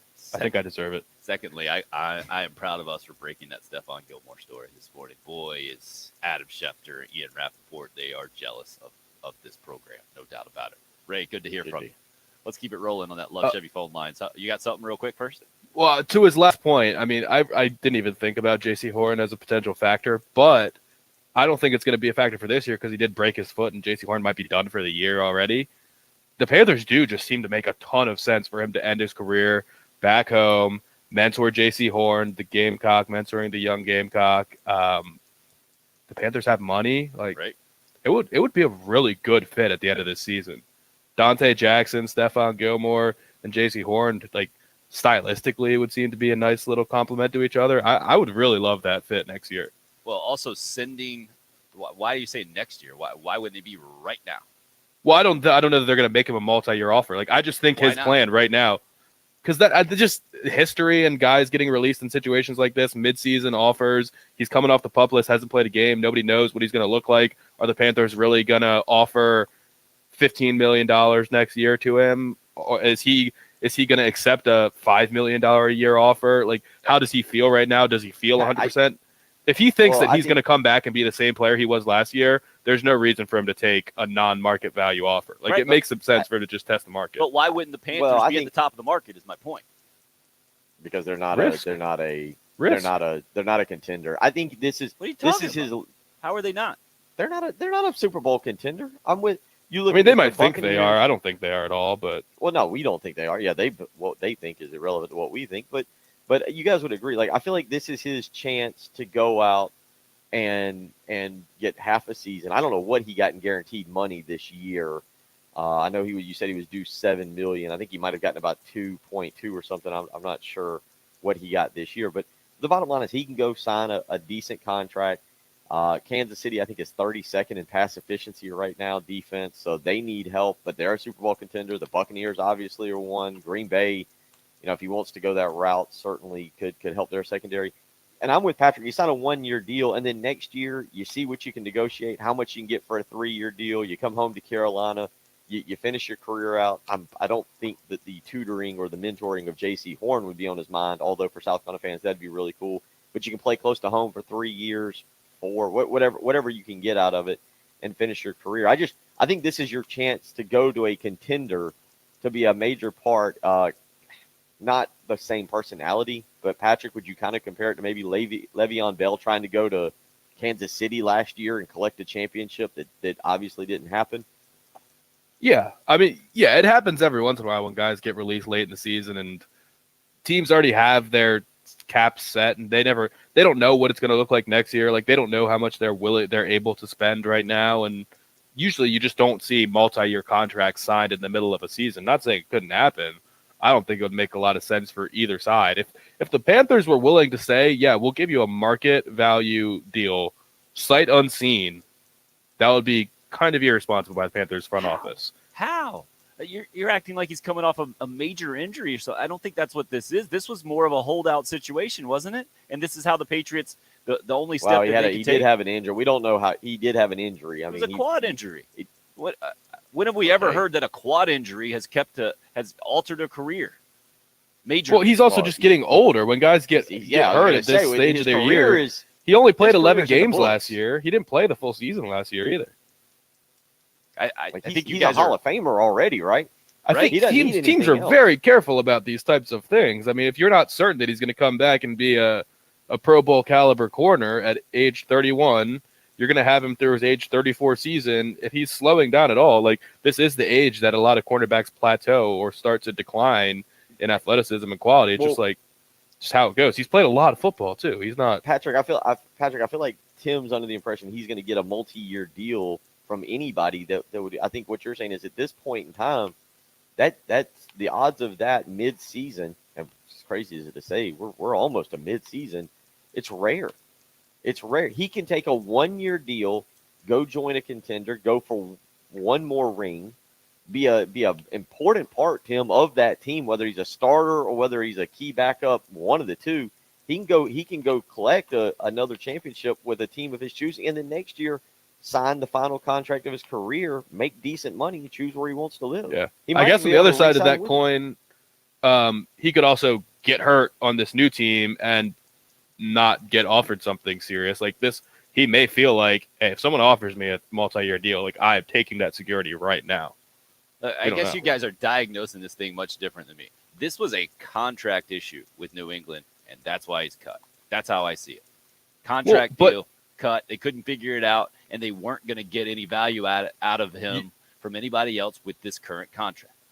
You don't think that's going to scare anybody off that New England's not willing to pay him?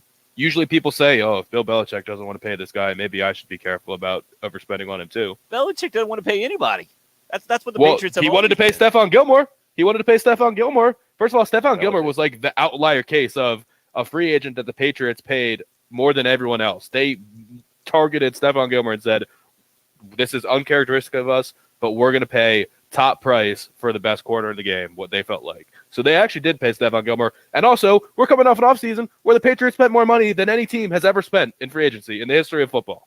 So they are willing to spend money. Yeah.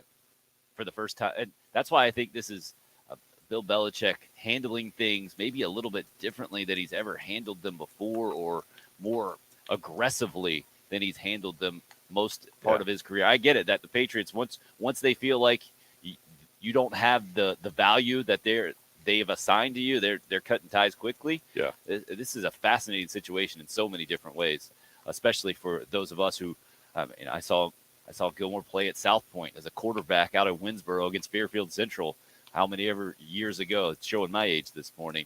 And now to hear, maybe that's why it's hard for me to understand or to wrap my brain around him being kind of on the back end of his career and seen as damaged goods or past his prime right now, because the production in the NFL has been tremendous in multiple ways, multiple years. Robert hits you and I up on Twitter and has a great point, and it shows Gilmore's limited time to make a decision. Robert on Twitter says the media guys at Williams-Brice Stadium need to know what team Gilmore will join so they can change the Gamecocks in the NFL montage they do at games. They got less than 2 weeks. It's true. You got to have Gilmore on that. You can't just have him out there as a free agent, right? That's right. You You got to get them. You got to get them on a team. So when they do the NFL montage going through, I know Austin, my son, loves that. So we got to get them on a team ASAP so they can get that. They can get that new jersey, new picture up there on there. We can't have him as just a free agent. All right. Does Alabama do an NFL montage? No, they It don't would have take enough forever, time. wouldn't it? to They take That's what I was do that thinking. all. It's just all of halftime. Right. And I'm sure Yeah. I'm sure the Carolina guys would be happy to put the old Carolina helmet on him and just have the NFL logo up there for Stephon Gilmore just floating around right now. Let's get out to the Love Chevy phone lines, especially about the Carolina Panthers. We just had a message in on the Cool Care Heating and Air text line from somebody on here, anonymous texter, I think it was. No, somebody was getting on you guys. Oh, that was on Twitter. That's where we got this one. Dom says Patrick is not an NFL guru or whatever you want to call him. He and Bill need to keep their mouths shut. Panthers are definitely a contender. Well, some other opinions. No, they're not, Dom. No, they're not. I didn't get tagged in that one, but no, they're not. Right. He was being a tough guy and not tagging you guys on Twitter. Elwood up next on the Love Chevy phone lines talking about Stephon Gilmore and the Carolina Panthers. What do you think, Elwood? Hey, good morning, fellas. Great show as usual. Y'all are kind of all over the place, but I'm going to focus in on a couple of things. Number one, I don't think he's going to sign with the Panthers because the Panthers are kind of actually deep at cornerback right now. Obviously JC being out this season hurts that depth, but they just traded for C.J. Henderson, who was a first-round draft pick last season. So I'm assuming they have him under contract for at least 2 more seasons with an option for a third after this. Also, they've got, as y'all said, Dante Jackson. They drafted a guy, Pride, I think was his name, a couple years ago when they drafted, 7 defensive players. So I'm not 100 long term, especially. I'm not 100% sure he really fits with the Carolina Panthers. Now, from a standpoint of the rest of the season, clearly he does. Obviously, he does.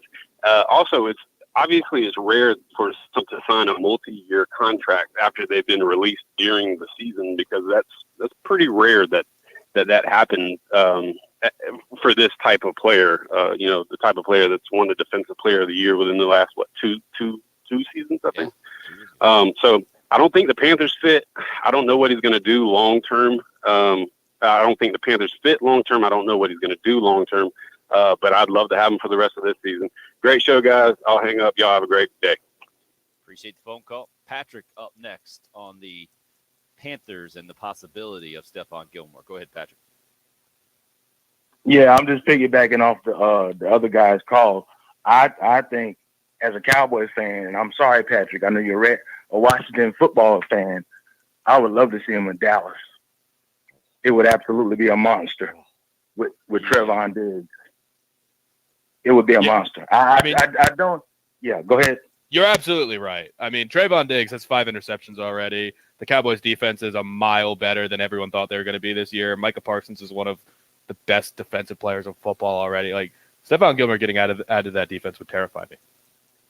Yeah, and I think, you look at situations, if you got a chance to go to Jerry World, I know a lot of people don't like the Cowboys and all this, but a recruiting pitch, you think about it. You think about the situation just for the rest of this year, just getting another ring in Dallas and then, signing somewhere else. But I know TB down there in Tampa is probably calling them. Yeah, no doubt about that. Appreciate the phone call. You guys have a good one, man. Patrick, I do hate to ahead. say it, but the Cowboys are a contender. No doubt about it. All right, top 5 landing spots right now for Stephon Gilmore. Number 1 is Tampa Bay. Agreed? Yeah, number 1 is Tampa Bay, I would say. What do you think is number 2 leader in the clubhouse right now? Because I I think would say Patrick, the caller, is pretty spot on with what Dallas looks like now and what they could offer if you're thinking a 1 year. Let's go with the team that's in contention and make a run for a Super Bowl. Dallas is probably in that top 5. They probably are.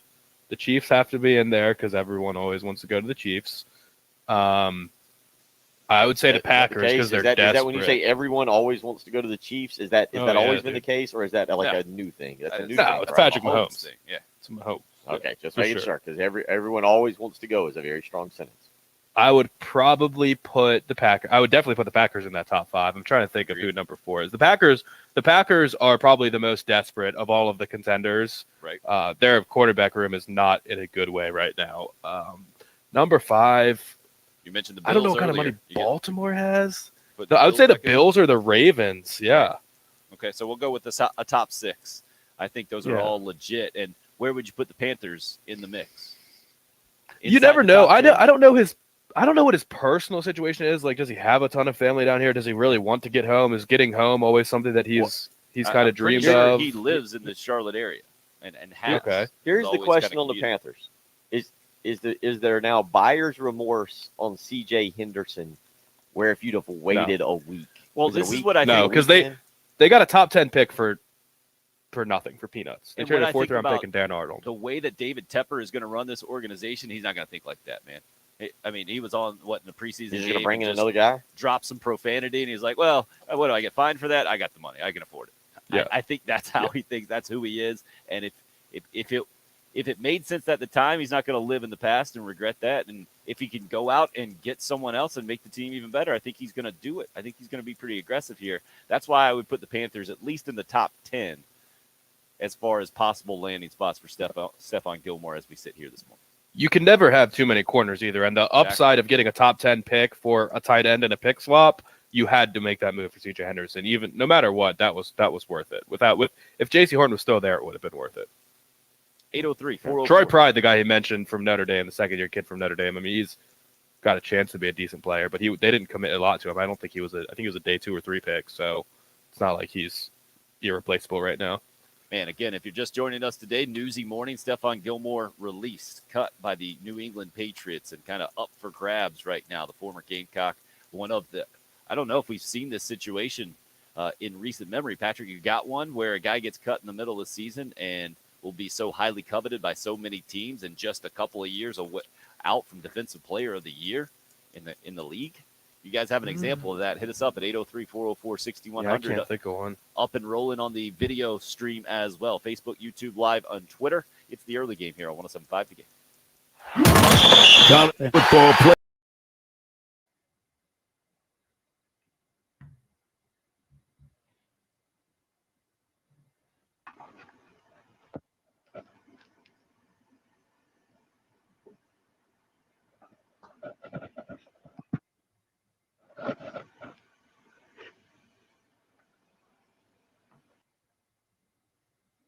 Temperatures indeed cooling off as I look back behind me. Kind of a rainy, cool type morning. Question I've got for you: is your heating unit ready to handle the winter coming up? If not, now is the time to call AAA Heating and Air. A $59 tune-up. $59. That's all it'll cost you if you call AAA Heating and Air. Get them out to your house so they can inspect your unit and fix any issues that you have and have you ready for the cold winter months. They're not trying to come out and replace your unit. They're just trying to have you ready for the winter months. 803-677-1500. Call Roy and Dana Finley today. Get in touch with them and get them out to your house for just a simple inspection. $59 to tune up that heating unit. Make sure it's working properly. You know what? Again, they're not trying to come out and do more than they need to do, but just in case you do a little inspection, let's say that there is a larger issue at play. It's something that you've got to get fixed. Don't worry, AAA Heating and Air will work with you. They'll offer you $1,500 to buy back your old unit, 0% financing, no money down for those who qualify, and a 15-year parts and labor warranty to make sure it continues to work well for years to come. That's why I trust in AAA Heating and Air. They'll be coming out to my house soon enough here to make sure the heating unit is working so I don't wake up freezing cold on one morning. I highly encourage you to get in touch with them today. 803-677-1500. Call AAA Heating and Air. Tell them Bill Gunner sent you.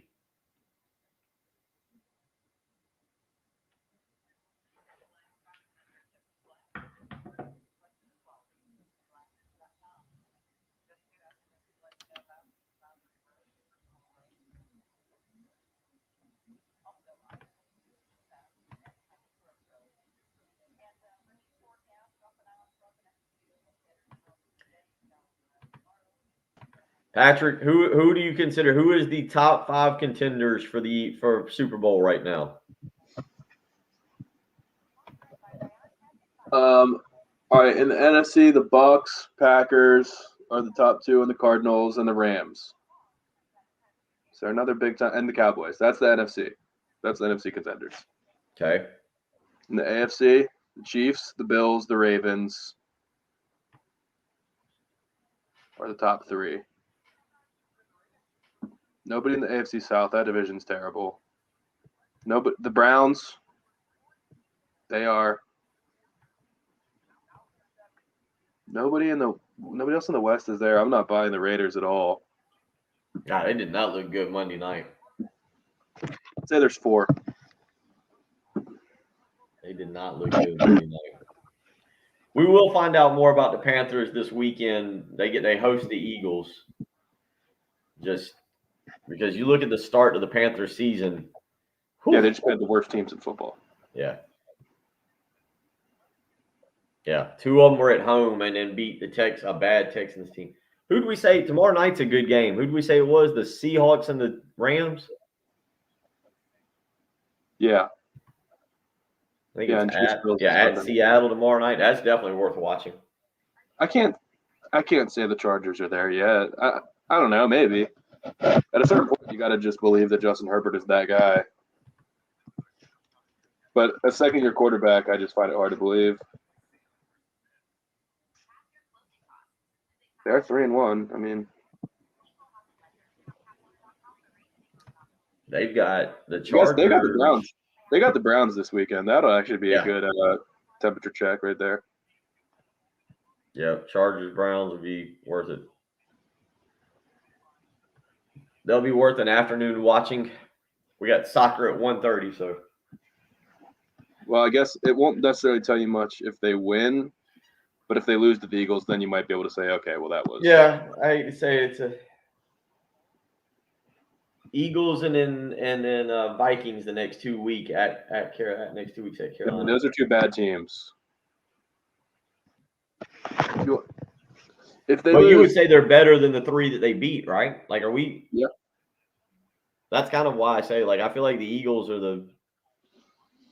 Well, that's the thing. If they lose the Eagles, then you can say, oh, okay, they're probably not a playoff team. They just had a good start.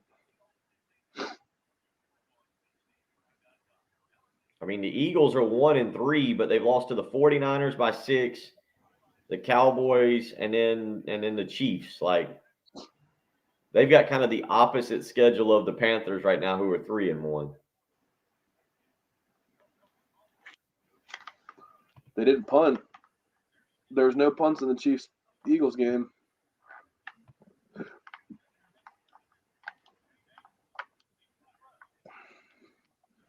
That NFC West is brutal.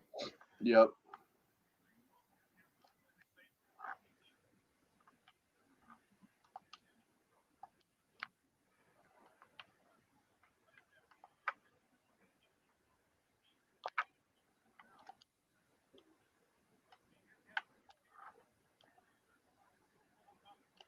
By the way, Patrick, did you see the video that the guy sent? I don't know if you got tagged in it. I wish Tim's mic worked. The dude driving down the road yesterday, they took a video of him, and the guy in the video is listening to Heath. Yeah. But the guy he's filming is like reaching out the window, squeegeeing his windshield. What was happening there? Fees and no contracts. Try the Spectrum Mobile Savings Calculator today. Goodness gracious.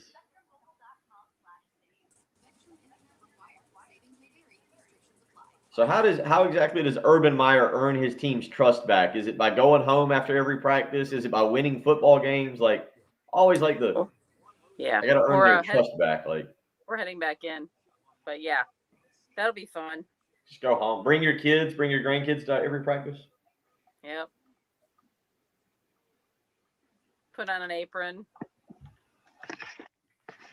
All right, guys, are up. Some slight disagreement maybe on the text line and between you guys on the live video stream about Super Bowl contenders at this point. That conversation has become immediately relevant because of the news that came out about an hour ago now from the NFL that the New England Patriots have released former Gamecock star Stephon Gilmore, just the defensive player of the year a couple of seasons ago, was at the end of his contract set to make $7 million this year. That had been an issue also had been held out the first 6 games of this season on the physically unable to perform list. Patrick, you mentioned that new term, like held in instead of held out kind of situation, and that's what this is. You've talked about how different this is. This is pretty unique, I think, just being so good so recently and being at the corner position at 31 years old and looking for long-term money, looking to join maybe a contender on a 1-year deal. We don't know how this is going to play out, but I think it's going to take a couple of years at least to get Stephon Gilmore, unless it's going to be a Tampa Bay situation where he's headed right down.